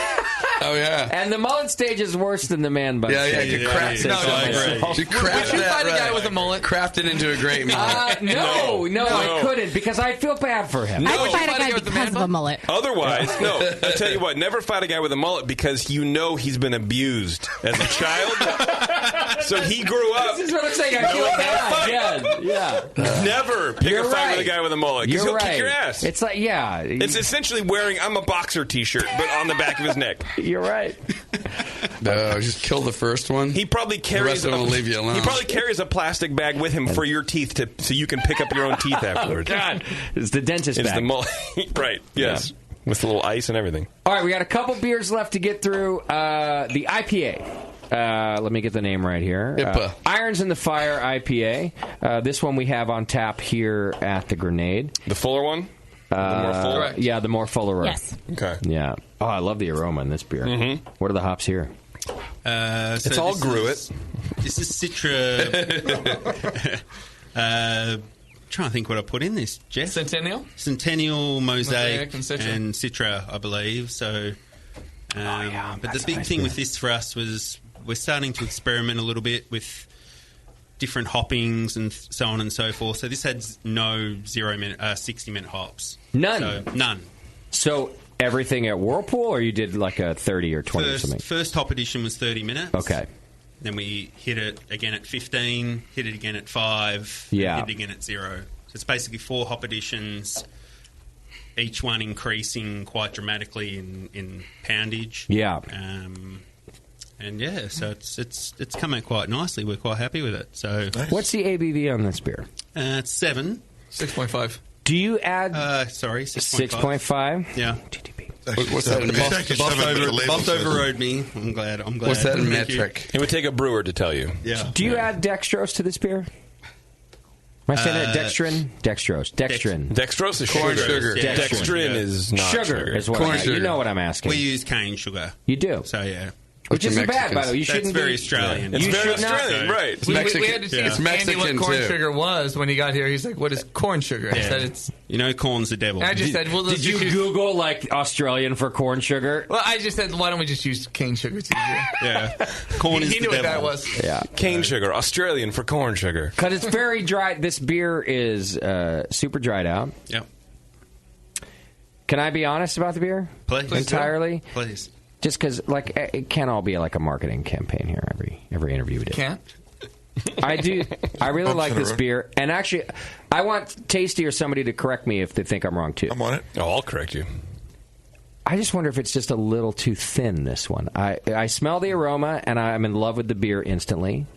And by the way, I'm always the first one to go, God, I love how dry that beer is. But I don't know. But, Tasty, you're better at the IPAs than me, so please do correct me if I'm wrong. You're not going to swing on him, are you? But I don't want to get in a fight. But I think, in my very humble opinion, I would say if you were going to make a slight change to this beer, and it would have to be slight, it's just a tiny bit of body. It's what you would want to see in this beer. Tiny bit. It's what I would want to see. Would it take it from an 8 to a 10? It's already a really good beer. Yeah. It really is already a really good beer. So that's my. But again, you might be IPAs right. are not my forte. So I'm just throwing that out. I'm just not getting anything like the thinness that I associate with lack of body. Okay. So you might be on a different scale than I am. So you could be correct in some ways that it may be a better beer with more body, but I'm not perceiving it as something I'd have to have more. You don't even. It didn't stand out to you. No. And then I'm always afraid to say to a brewer, put more body in an IPA, because the last thing you want to do is make it sweet. Well, you just accused the Wildcard of being too West Coast, which is definitely a first. Yeah. Oh, really? Which is definitely a first. Do people usually say you're on the sweeter side because of the English influence? Yeah. And so really? this is one of the one-offs we did that was more West Coast. Most of our beers tend to finish more on the sweeter side. And I'm like, oh yeah. Okay, yeah, good. You're like, great, perfect criticism. Yeah, I'm very too Californian. So Justin, I think your perception of the beer might be that it's quite smooth, and that smoothness is due to those no 60-minute hops. Oh, so yeah. That's a good point. There's none of that harsh bitterness on the end. Right. And that's purely due to no 60-minute hops. Okay, yeah. Smooth, heavy hopping all the way through, lots of flavour, lots of aroma. Yeah. I think that's actually a really good assessment. I get a ton of Centennial flavor in this beer, which is a great. Is that the 30-minute edition Centennial? So it was basically an even span. So Centennial. Did you put all three in it each time? All three at each time. So basically, just hit it hard with. I think it was about 75 pounds of hops in a 15-barrel batch. Wow. So, and that's real efficient. I was going to say, I was going to ask me for my efficiency. That hurts your back, man. I did want to ask if this was the beer that when the invoice came upstairs, you were like, "What the fuck?" Andy? Yeah, see, Andy doesn't have to go home to the one who does the accounting, and I do. Let's wait till we move on to the double IPA to talk about that. Well, because here's what I can actually tell that Jeff is clearly a beer fan. Like that, you started this company because you're a fan of beer. Yes. So you're not going to poo-poo too much about a big invoice, but you are still going to go like, God damn it, Andy. Yeah, and Andy asked something at the beginning. Something about costs, and I very quickly corrected him that you are the head brewer, and when you make a recipe, you make it to taste good. Okay, I'll price it accordingly, and I'll deal with Jenny. Now that's smart. And I'll deal with Jenny. Yeah. But basically, it's like I don't want anybody who's in the brew house thinking about what this stuff costs. Yeah, like Andy, and that's a good call. You don't want them being idiots either. It should have a purpose. I'll stop them. Yeah. So every time Andy does create a recipe, I think I give him the okay. Yeah. Before to say, do you really need to put like 10 pounds per barrel of dry hops in there? And if there's a purpose, you'll say yes. Yeah. Okay. Yeah, and if he can justify it and saying this is something I'm trying, I think could make our beers better. Yeah. Well, let's do it. I'm not worried about this one batch. Then don't go making our flagship cost double. Right. Yeah. But yeah, absolutely. That's one of the things that I really try to separate is anybody in the brew house. I don't want them necessarily even knowing what everything costs. Yeah. Just go make the best beer you can, and we'll figure it out on our end. That's a good call. I think that's smart leadership. All right, and now we have the double IPA, right? Double IPA, yeah. What's this called? This is, well, when we sold it in the Bay Area, we just called it the Wildcard Double IPA. Okay. The bottle says Billy and Patrick. That's a radio show, the #1 morning show up in Reading. And this was a beer that we did. Are they morning zoo? Is it like a morning zoo? Traffic and weather together. What? That's a weird combination. They look a little morning zoo. In Reading, that would be a weird combination. We don't have traffic. All right. We don't have a traffic report in Reading. It actually looks like Stephen King's... That's an excellent point. It looks like Stephen King's transitioned ant. It does, yeah. And like a used car salesman. These are the two people. Stephen King's transitioned aunt and a used car salesman. Wait, so what do they do on the 9s if there's no traffic report? The joke of the day, in case you missed it. Yeah. How many rabbits does it take? Whatever. Yeah. All right, so but you brewed a beer in collaboration with the radio show. In collaboration with him, and all the proceeds from this beer went to a local nonprofit. Okay. So when we started, that was one of the things that was really important to us, was to support charities, but more importantly, charities that were Northern California based. Yeah. Far Northern California based. Nice. So yeah, this was... State of Jefferson. Don't know. Yes, the state of Jefferson is in the area. Is this a beer or a style you're going to keep in your lineup? I mean, is this something... we do have a double IPA at just about all times. I see. In our lineup that we sell mostly in-house. Do you find that being important? Like core to your... We went for 3 years with very seldomly having a double IPA. Okay. And it's one of the best sellers now that we have. It gives us a good differential. Really? Yeah. So we've brewed, 3. We've just brewed the fourth double. I've just brewed the fourth double IPA. So 9%. Since I've started, and they're one of the best sellers. Wow. Everybody in the tasting rooms just loves it. They just love it. So, okay. Yeah. That's a nice beer.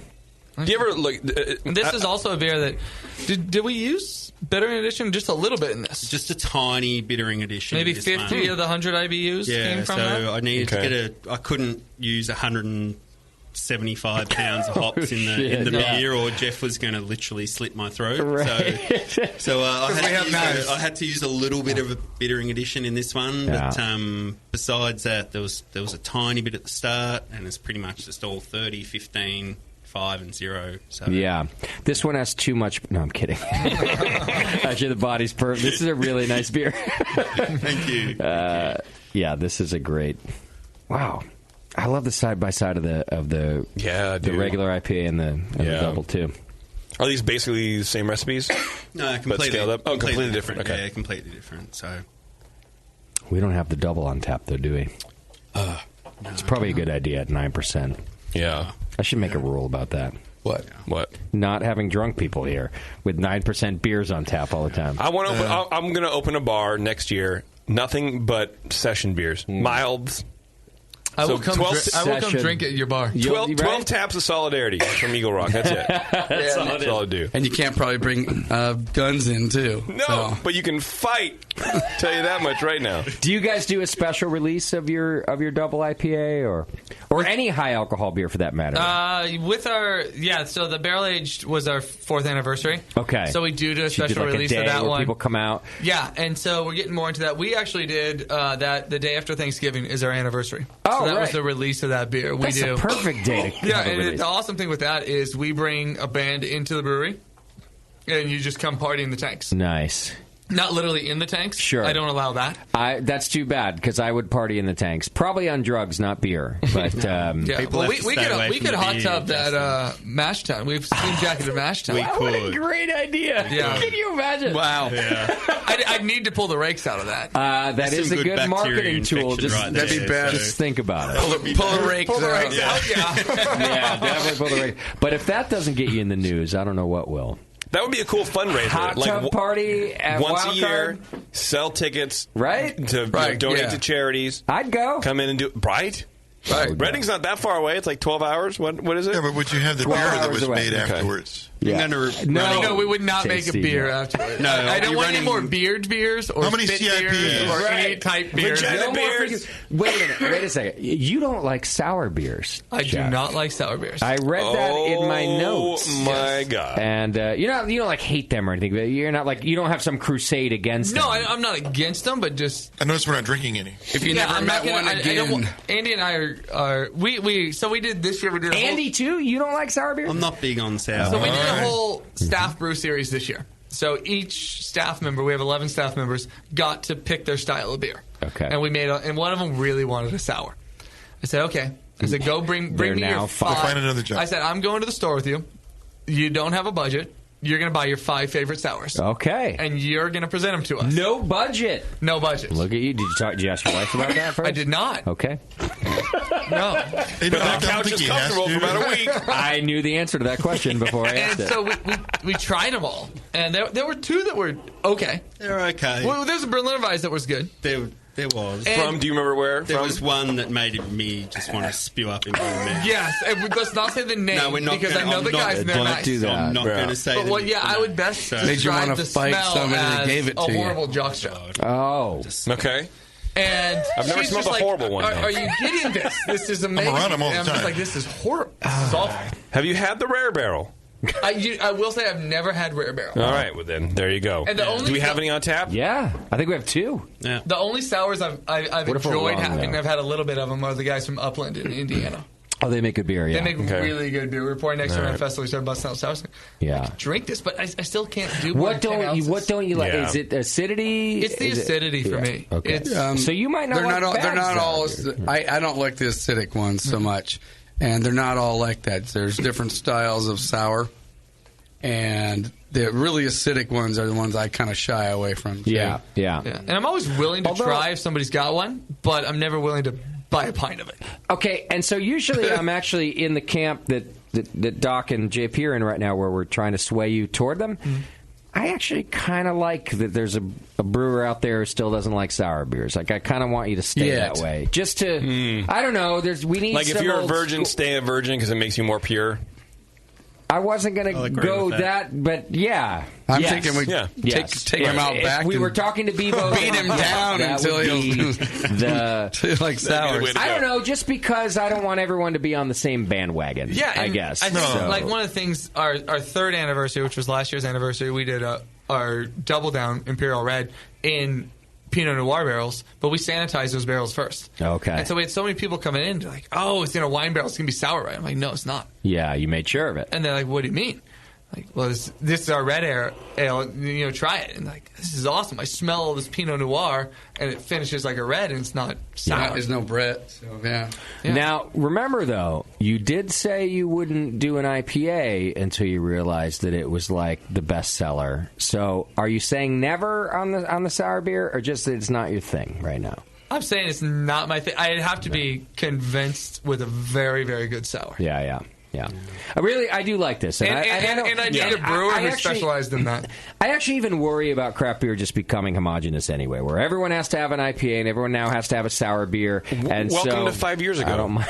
and honestly, like, this is like one of the main things I rail on about IPAs. Yeah, is I think it dumbs down our market, where it doesn't allow consumers to grow.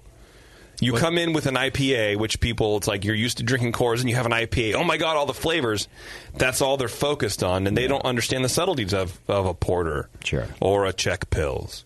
And so that's been kind of really the It is, by the way, main the same thing. with almost anything, I think. Even food, right? Oh, totally. It's subtleties of food. They're hard. That's the slow food movement. Is trying to change that. Well, I mean, it happened in the same thing with wine, like California wines, man. Merlots just took a fucking hit after that stupid fucking Sideways movie because the guy was railing about Merlots, and you could see the trend, the buying trend. Really? After literally, they teach this at Davis.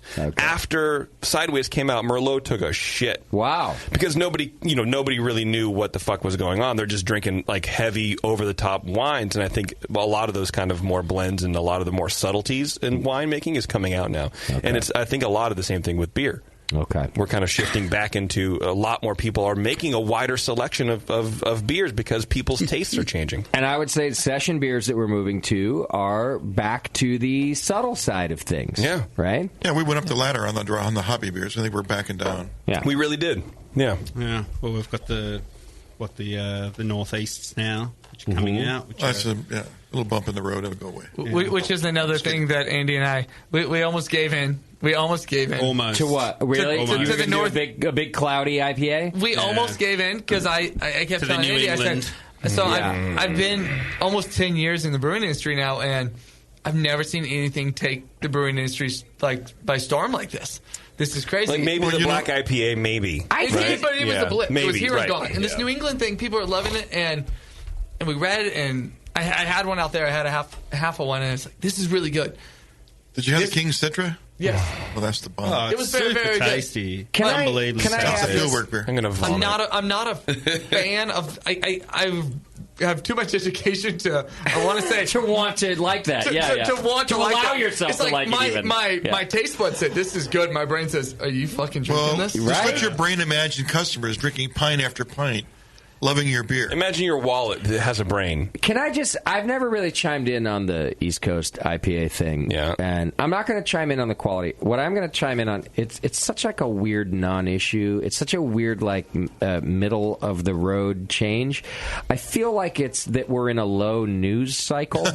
You know, like when we're in a low news cycle, What's new in beer? Some random fucking story will come out and become the top story. Mm-hmm. I feel like that's what East Coast IPA is, and that's a criticism of our industry. We are...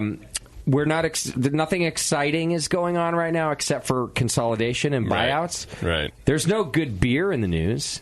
There's only buyouts in the news. Sure. There's only consolidation in the news. And so I feel like this East Coast IPA thing is sneaking its way in as that little filler story. Yeah. In other words, because I really think it's a non-fucking issue. I disagree. I think that it's the industry searching for news as the industry is growing. Well, yeah, same thing, but slightly different, right? Like, it's a non-issue, not because there's nothing else more important, but because there's so many news outlets now trying to make a buck out of craft beer that they're kind of talking about the craft beer. You know what I mean? Like, it's mainly driven by blogs. There's really no mainstream news source for craft beer anywhere. The BA has some stuff, and there's a couple other websites that do some stuff, like Jay Brooks, for example. Yeah, he doesn't. But that's about kind of it. He's like kind of the high watermark, I think, for craft beer journalism. Full Pint, I think, is a good. Okay, yeah. Well, that's cool too. But you know what I mean? I think there's just more outlets happening, so more people are talking about it because people are angry. It's very polarizing, and I think it's just driving more people to open blogs and do the things and whatever. I think we're saying the same thing in two different ways. But I took more words, and I'm more convoluted about it. No, I think we're saying the same. I'm saying that there's a lull in anything really awesome or positive. But you're saying it's a lull, but I'm saying it's not a lull. It's the fact that the market is... Fuck off, dog. Seriously, fuck off. Go back to sleep. I think it's... I'm seriously, stop. I think it's more of just the market expanding and they need content versus a lull and they need content. Oh, I see. It's a positive for the industry because there's more news sources that need shit, and then they're kind of going to realize in a year or two that there's not a whole lot of really news about it. Yes. Yes. Okay, great. Yeah. All right. And I think... I could be totally dumb. I have no idea. Not at all. I just think we're saying the same thing, and that this New England IPA thing, in an otherwise exciting market like 5 years ago, 6 years ago, when a new beer style coming out, or even sour beer or whatever, was all super exciting... Yeah. The fucking New England IPA thing wouldn't even be a story. Do you remember the white IPA? We wouldn't even talk about it. Or the white... white IPA. Yes, I remember that 5 minutes of my life. That was awful, too. Yeah.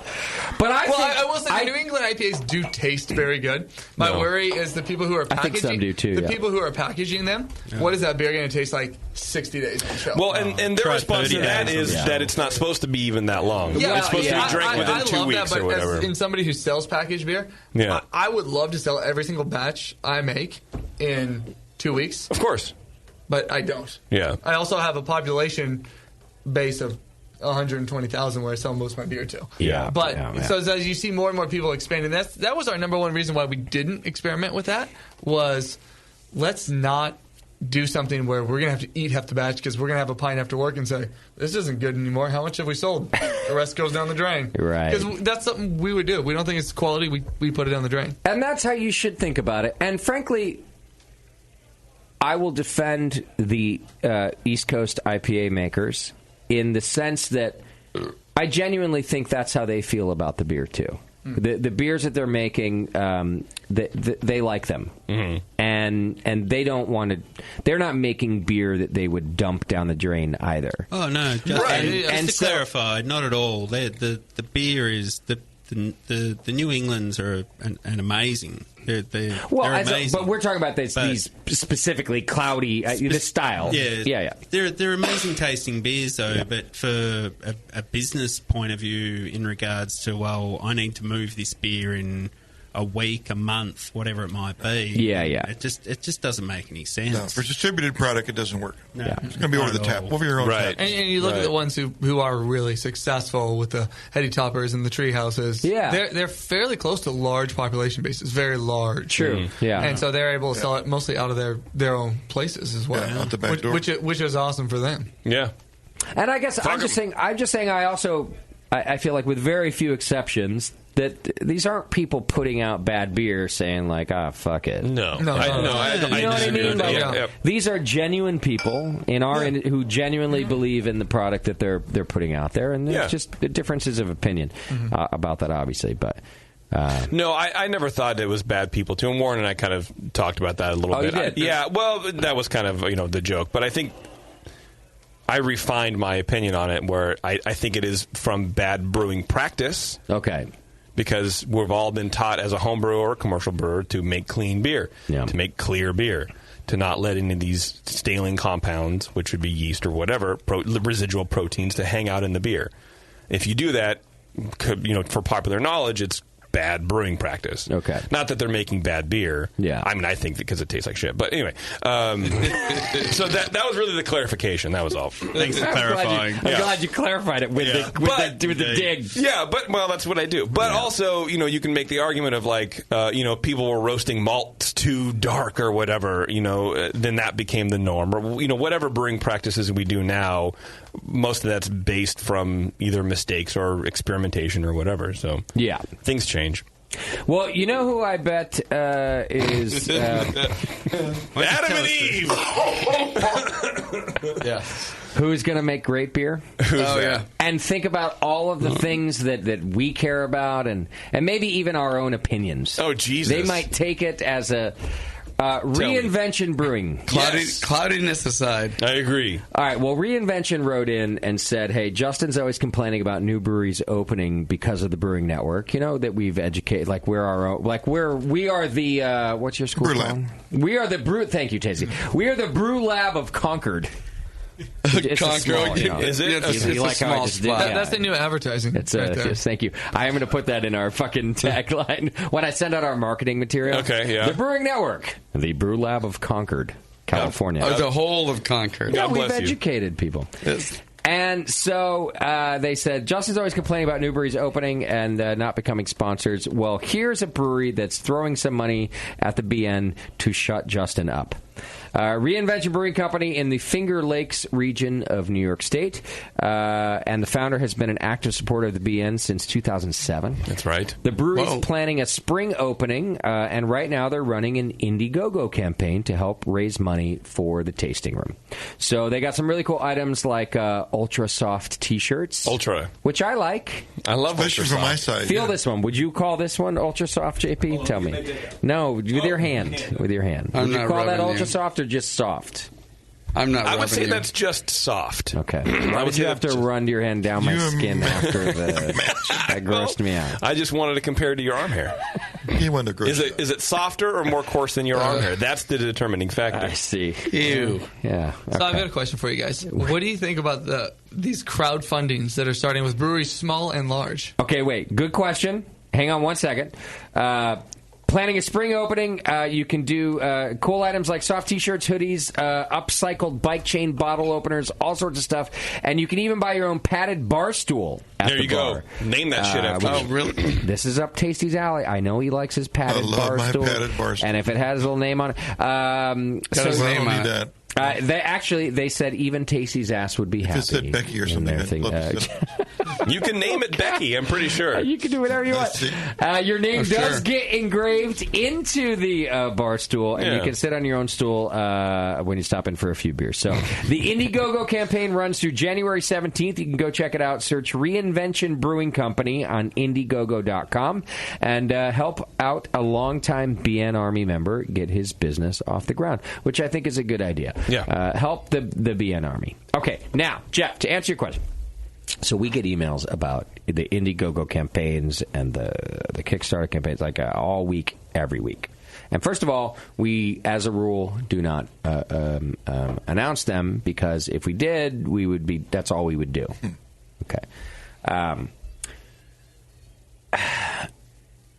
I'm I'm a fan of the platform, and I'm a fan of using it as a piece of your funding. I do get concerned about the relying on it as like a sole source of funding, and I think, let's just look at a traditional. Let's just look at the traditional thing about starting a business. When you ask for a loan, the bank wants to know that you are actually engaging in a significant amount of risk as well. Mm-hmm. You're asking them to engage in risk, and they want to know that you're engaging in risk, right? And I actually think there's something to be said for that formula. Yeah. Otherwise, you're panhandling. Because if you don't have any money, and you're asking for money, And then it's a fucking freebie for one, which I guess I'm not entirely against freebies, but I do think there's something about the psychology of having something at probably giving a longer answer than you. No. There's something about the psychology of risk, right? Yeah. And so I'm not against. I like the supplemental income. I would even ask, for example, the BN Army, if we were to take on a new project like a brewery or something like that, I would maybe go like, hey, our cold box is $10,000 or something like that, right? But I would not. I personally wouldn't fully fund a project like that. I think there's something to be said for being at risk. Stupid. Yeah, I think what you're saying is 100% accurate. And that's exactly what banks want to hear, is that you're in it full as well. That's why, I would think one of the industries that I can think of that doesn't do that is the movie industry. You don't go to banks for a loan. You go to producers, like wealthy people or other companies. Directors really don't put their own money. That's like the number one thing. Still a loan, though. It's still a loan, sure, but there's like an investment opportunity, and you get points on the back end. But like one thing they tell you as a director, right, in school, never put your own money into your project, into that movie. Yeah. Never do it, because it's very unsure. Look at how many movies fucking bomb every year. But a company, a business producing a product, I think the risk isn't as much as like the movie industry. So I think banks will back that. I'm talking about like Hollywood, not like indie films or whatever. Well, and there's different ways to have risk too. Interestingly, after what I've just said, I've actually been advised by friends and people that I really trust also not to invest my own money. But that doesn't mean I'm not putting my shit on the line, right? Yeah. So you put stuff up as equity, if you get a loan, they're looking at your house, they're looking. Your kids. But I've been told, don't put your. In other words, don't take $100,000 less of a loan because you've saved up that much money to put into your business, right? Especially so you've already started your expansion, for example, right, Jeff? You now have a tasting room in downtown, and maybe you've got other future plans. There's a business model that says don't put your own money into that. Use other people's money for that. Use the bank's money for that, because for one, it'll go farther. And why extend yourself when you don't have to? Now you have collateral. Now you have a business that shows a profit and people willing to give you money. Take the money they're willing to give you. There is a strong argument that says don't put your own money into it, but you're still at risk. Is I guess was my point. Even if it's not your own money. At the end of the day, as a business owner, you're signing on. You're signing on the line as the security. They don't care about Wildcard Inc. They say, Jeff, you sign here. Yeah. So this is why Andy has it easy. He just goes out and gets in fights and fucking makes great beer. Yeah. That's all we want him to do. I'm just shrugging my hands at you. I don't know what to say. So yeah. He's living the dream. They can't see that. We're on the internet. Yeah. All right. Well, unfortunately, especially because I'm having such a good time, I got to wrap things up. But thanks, guys, for coming in and bringing us such great beer. You guys are doing a good job out there. For sure, man. Yeah. Thank you, guys. Thanks for having us. And next time you're driving up I-5 on the way to Oregon, make sure to stop in Reading. And that'd be cool. Actually, we did just get invited to an event up in Oregon, so I'll talk to you about that, did JP. We? Yes. We might have to do another little RV trip. I'll be there. So we might be passing through, not till next year, but it's almost next year. Right, so not till 3 weeks from now.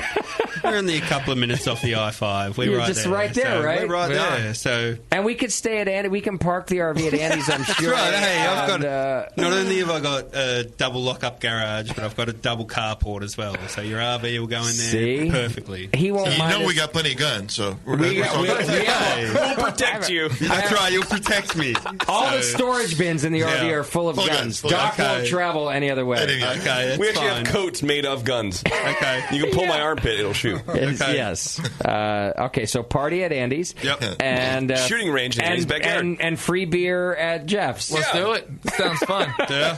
Gun and beers. What can go wrong? What could possibly? All right. Look out for Call that Wildcard AR. Brewing, and if you see the beer on tap, try it. The Pilsner was amazing. The porter is the barrel porter is even better. That's nice. If you can get your hands on that, And check the it out. IPA was thin. And the IPA, I don't know. Let me taste it again.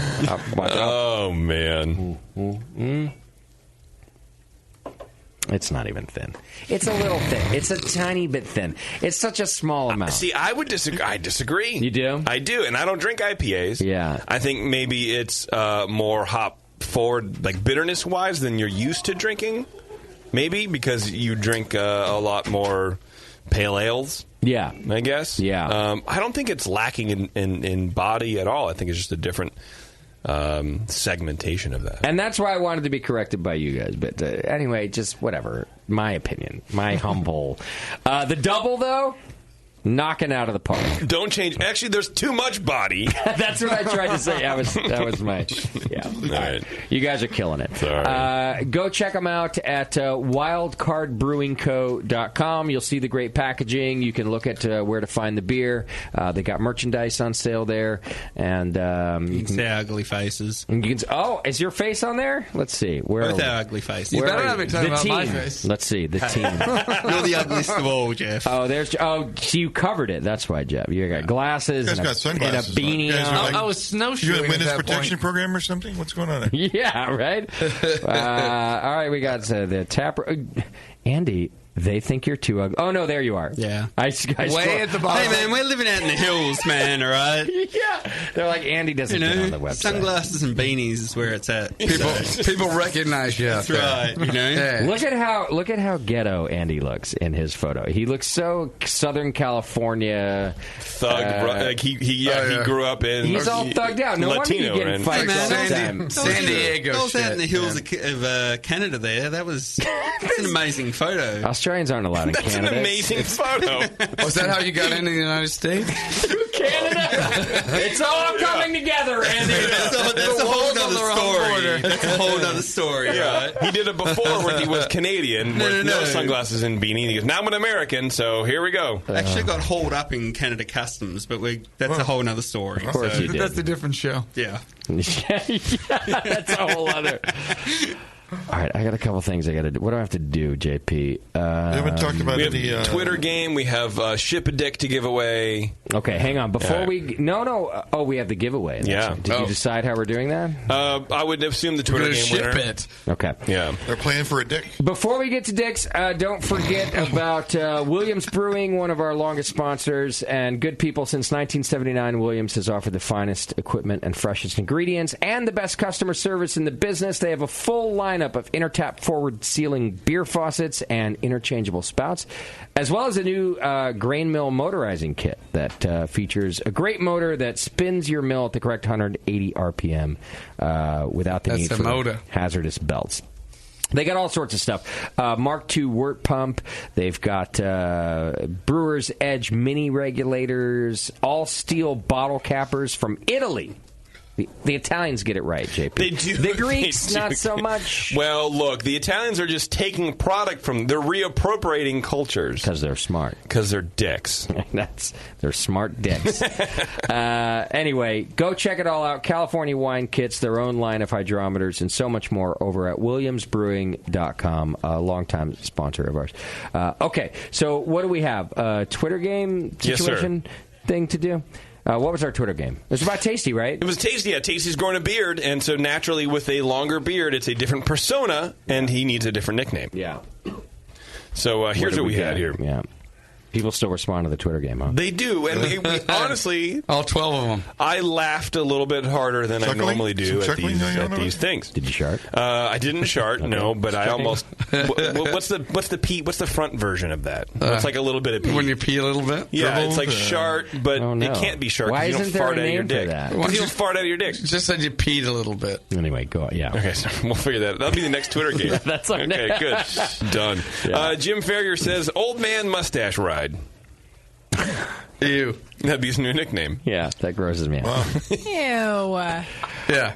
By the way, I'll need a new sticker for that. It's also it's also not his new name. It's already right. Yeah. Phil Howard said Merkin McHole. Okay, that's good. That's good just because it's offensive and hardcore. I'm looking up that website right now. That might be available. All right, wait. I have to write down. Oh, man. I want to grab that real quick. Merkhole? Merkin McHole. Thank you. Okay. Okay. William says, the tasty tickler. It does not just tickle his nose. I like that. Okay. See, that's more, you know. Yeah, I got my own line of that. A little more mainstream. Pixar. It's more Felix the Cat. Casey Heiser says the low hug hobo.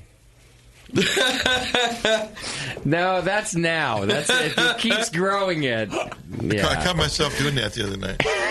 The low hug thing, I like that. You did? Yeah. You caught yourself? I realized I do it. Or you gave yourself a high five. I feel like, God damn, I am doing that. You gave yourself the nickname. No, I thought you were the one that told us you had the low hug. Yeah, master. but that doesn't mean you always realize you're doing it. It's like a habit of mine. Like, I'm sure everybody's sorry, Did you pat yourself on the back for it or feel creepy I felt about like, it? damn, I do the low hug. So you felt creepy. But you felt self-creepy. Okay. I was like creepy. Yeah. Well, you know. What else do we got? Wow. Till next time. Matt HH says, kind of makes you wonder why Jay's mom used to call him Juicy. Oh, that was? She did say that. My mom did call Yeah. She missed... Yeah, Juicy, is Juicy going to be there? She met me one time, and then she knew it was something like that. She called me Juicy. Juicy. It's the funniest thing my mom's ever done. Pretty much. Yeah. Austin says, Michael McDole. It's a sophisticated-sounding name, like that of people with beards and stickers of themselves. It's no Michael McDonald. It sounds more like a tombstone. Michael McDonald. Caribou Queen. Oh, that's not the... That's not Michael McDonald. Wow. No. Yeah. Oh, I could use a theme song. Anybody? I thought you had one. Wasn't it the from the Black Eyed Peas? Yeah. Or Fergie or something? No, I think I saw that porn. No. Yes, it was the Tasty it's song. from the Dead Guy, I thought it was the... Which dead guy? Be more specific. I love it when you call me Big Papa. No. I thought that was his theme song. No, you used to play the "That's a tasty, tasty." Sleepy Sunday morning when the... Oh, yeah, that's gross. All right, let's forget about that era. Go on. We're done with that. That's right. Back when we had listeners who gave us shit for free. I don't want to think about it. This were in the bedroom. Where'd they all go? They're out there somewhere. Yeah. Last but not least, J.D. Russell says we should call him Low Hugs McLongbeard. They were all pretty good. I'm laughing at that. It's not going to be long. Because it's really fucking stupid. Low Hugs McLongbeard. I'm not going to write it down. All right. What was the first one? The Merkin? Old Man Mustache Ride. No. The second one was Merkin McHole. Which there should be another syllable there. I don't want that to win. I like that a lot. It's so dirty. That's the winner. Come on. God! All right, there we go. Well, okay.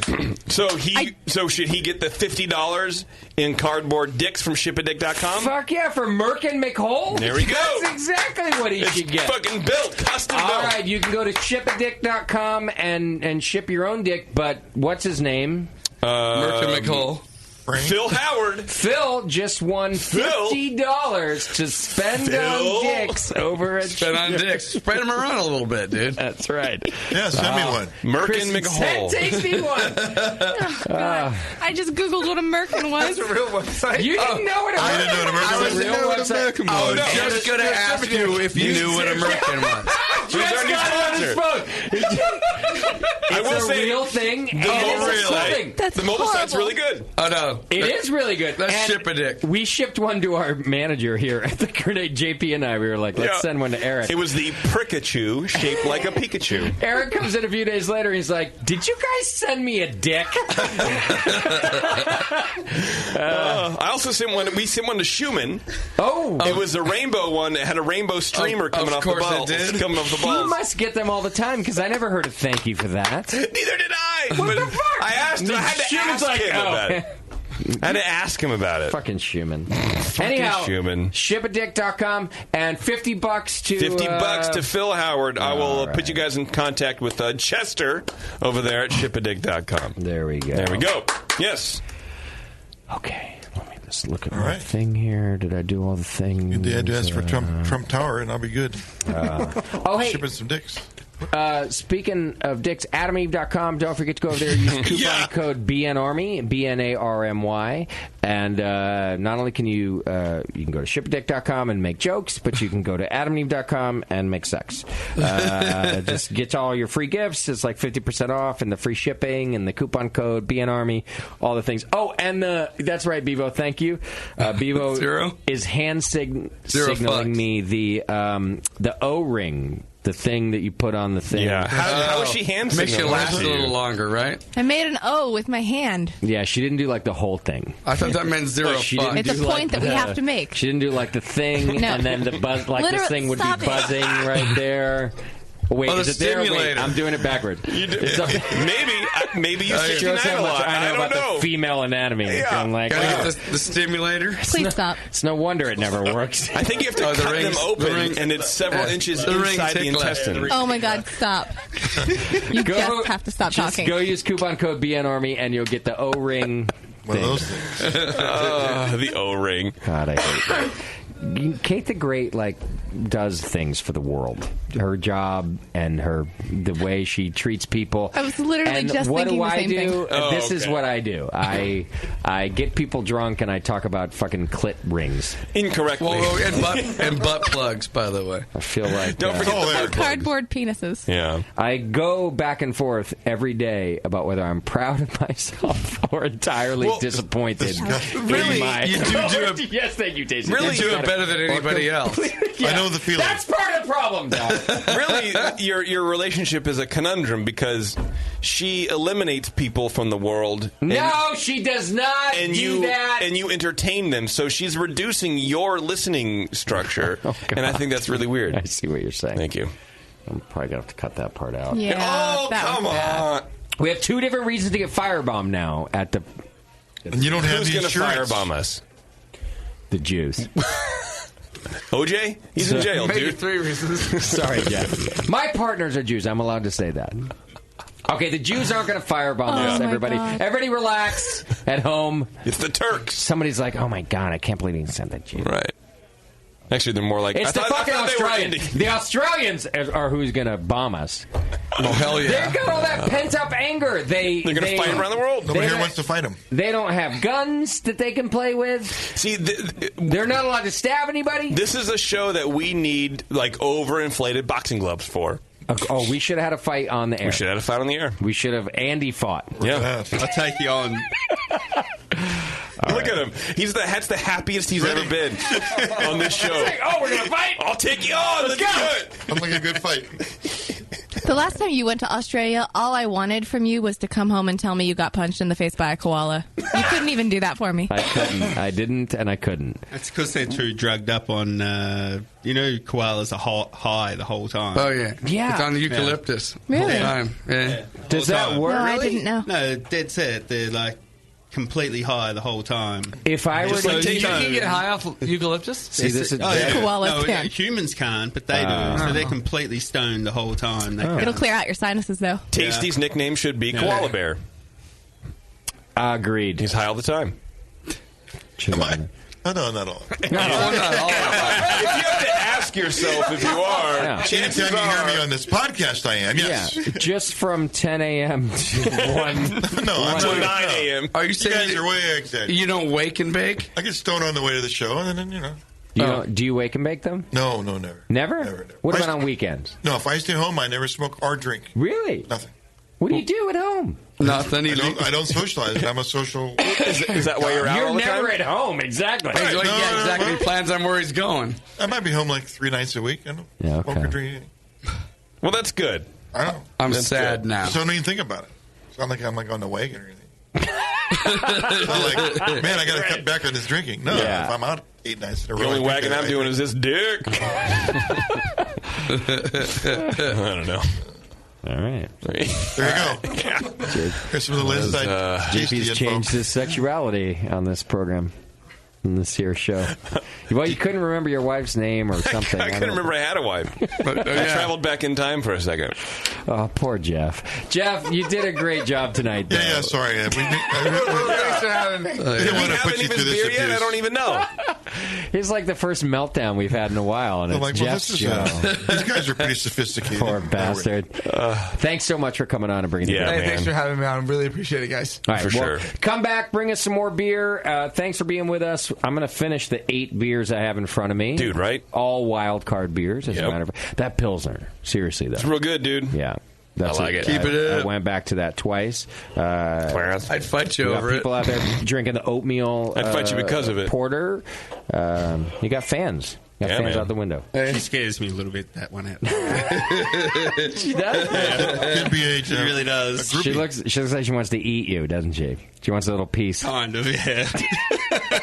She's gonna have to fight his wife. She's for listening. She has her headphones in. Yeah. It's gonna be a so there's gonna be a bar fight. There after could be. My wife's learned the Aussie way, so she spent some time She's from in California. Pretty cool. So she went to Melbourne.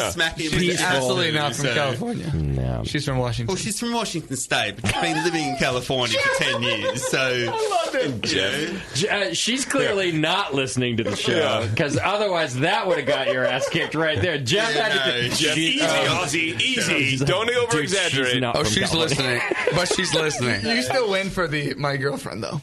I did. True. I sure did. But my wife is too smart to listen. Listening. No, she's not listening. She's cooking. Oh, God, that's even better. Oh, my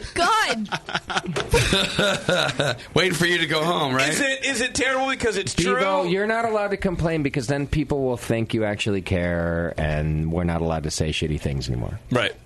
Okay. Oh, wait. Great. I didn't get that memo. Clearly. Yeah, we got yelled. Speaking of being happy about your life choices. Come on, you have the best job in the world. Yeah. A couple dick jokes thrown your way, and what do you have to do? Right. Like bumps in the road. Or, Yeah. If they're printed on paper, they're just little... Quiet Merkin. Yeah, it's like Braille. Oh, I know what I'm getting you for Christmas. My God, don't you dare. I'm going to place an order tomorrow. How many I actually cardboard just really dicks can we thought ship, about that. Beverly? Like, no. I've already ordered them. It's cool. I know, but how many can you... Like 100? All right, I got to pee, guys. Let's keep talking then. Remember that time in the studio? Remember that time in the Remember when I studio? used to have to stand up at the end of the show and pee-pee dance? And then we would just keep talking just to piss And you by the off. way, it was my shitty garage. I should have just pissed on the floor. Yeah. I don't know. My dog did. Right. So did I. All right, we're going to go. All right. Next week. If your dog leaves its own asshole, would you? Next week. Well, that's right. We got a you threw me Christmas for a show. curve. Yeah, Is this sorry. our Christmas show coming up? Yes, it is. We're going to have several brewers in the studio. Sully is one of them. Oh, really? I believe we... Oh, really? Sully? No, Sully is not one of them. Yeah, no. Jamil is one of them. Okay, yeah. Alex from Fieldwork. Cool. I think will be here. Beardy, I think, will be here as well. Born. We hope. And we're Unless gonna, he's dead. No, I got a text. He's alive. Okay. Thank God. We're going to be talking collaboration beers. Great. Like how commercial breweries actually work together in the industry to come up with a beer that they can both kind of sell. Synergy. Like synergistic. Like the Morning Zoo beer. Yeah. Wow. Skeeter and the Worm. And I don't know what that means. And That's and the then, name of our morning show. Right. And then in a later segment, we're going to be asking the brewers to do a collaboration on the air. Talk to each other about, right there, agree upon a style. Talk to each other about what the fuck style to do. I like that. Or how to approach it, and we can kind of get in the minds of how people work on shit together. Because I sure can't do it. Really? I think that sounds great. I won't be there for it. I know I will be, and I want to shoot myself in the face over it. You're going to do great. Yeah. I think it's such a great I'll do topic great. that I don't need to be there for it. That's what it is? Yeah. Well, me either. I think it'll run itself. No, you need to be there. Can't Bevo do it by now? Nope, sure can't. Yeah, I'm off for like the next 3 weeks. But everyone's off for 2 weeks after, so it's not just my vacation. But you guys have to do next week, and then we got it. You're like scouting for us. I'm going to go on vacation Casey, early. You got this. You're like you're the collaboration queen. I am. Queen, king, whatever. Collaboration king. Prince, remember that. And a share in your brewing dream. I love Van Halen. Hearts will mash as one. Anniversary Anklegate, too. Oh, that's the Christmas show. Yeah. Do not let Doc do anything will athletic. Doc's ankle Oh, now you're hurt? creating rules for Doc, huh? Yeah. Rules. Ask someone how that went for 20 years. Oh, God. All right, let's get out of here, shall we? Yeah, let's go. Thanks to Wildcard Brewing Company. Thanks to Aroxa Tasting Kits for taking care of us and educating us tonight about some different flavors and things. And you know what? Thanks to Bevo, just for... Thank you, Bevo. Oh, Bevo, great job cellaring the show. You got the beers were all perfect. She did, actually. You know what? Tasty's right. And you're an unsung hero. I know. Really appreciate the quality you're doing. Yeah. You did a great job tonight, Bevo. All right, we're getting out of here. Thanks, guys. We'll see you in Reading. Sounds good. We'll see you soon. Thank you to our show sponsor, More Beer. You can get absolutely everything you need to make great beer at home by going to morebeer.com. A big B-in thank you to Craig from Aroxa for the sensory panel. Go to aroxa.com. And the fellow from Wildcard Brewing Company came in to talk about fights, selling beers in Redding, California, and probably some beer stuff in there. Two fellas. We're not really sure. Fellas is plural. Go to wildcardbrewingco.com. Merge your love of Disneyland with your lack of engaging podcasts, and go to earsuppodcast.com as JP, Terrence, Bevo, and Taryn talk about all things Disney. Go check out Moscow's Hop Cartoons over at hoplifestore.com. Get on Twitter for some good beer insight and homebrew info. Follow Nate Smith and Nathan Homebrew, Mike McDowell at Tasty McD, JP at Major Jip, and Warren is stuck over in cyberspace at Another Beardy. Today's show was produced by Justin and maybe Bevo, I don't really know, and your host has also been Justin Crossley. Be sure to find the Brewery Network on Facebook, Twitter, and Instagrams. JP does great as his cherry.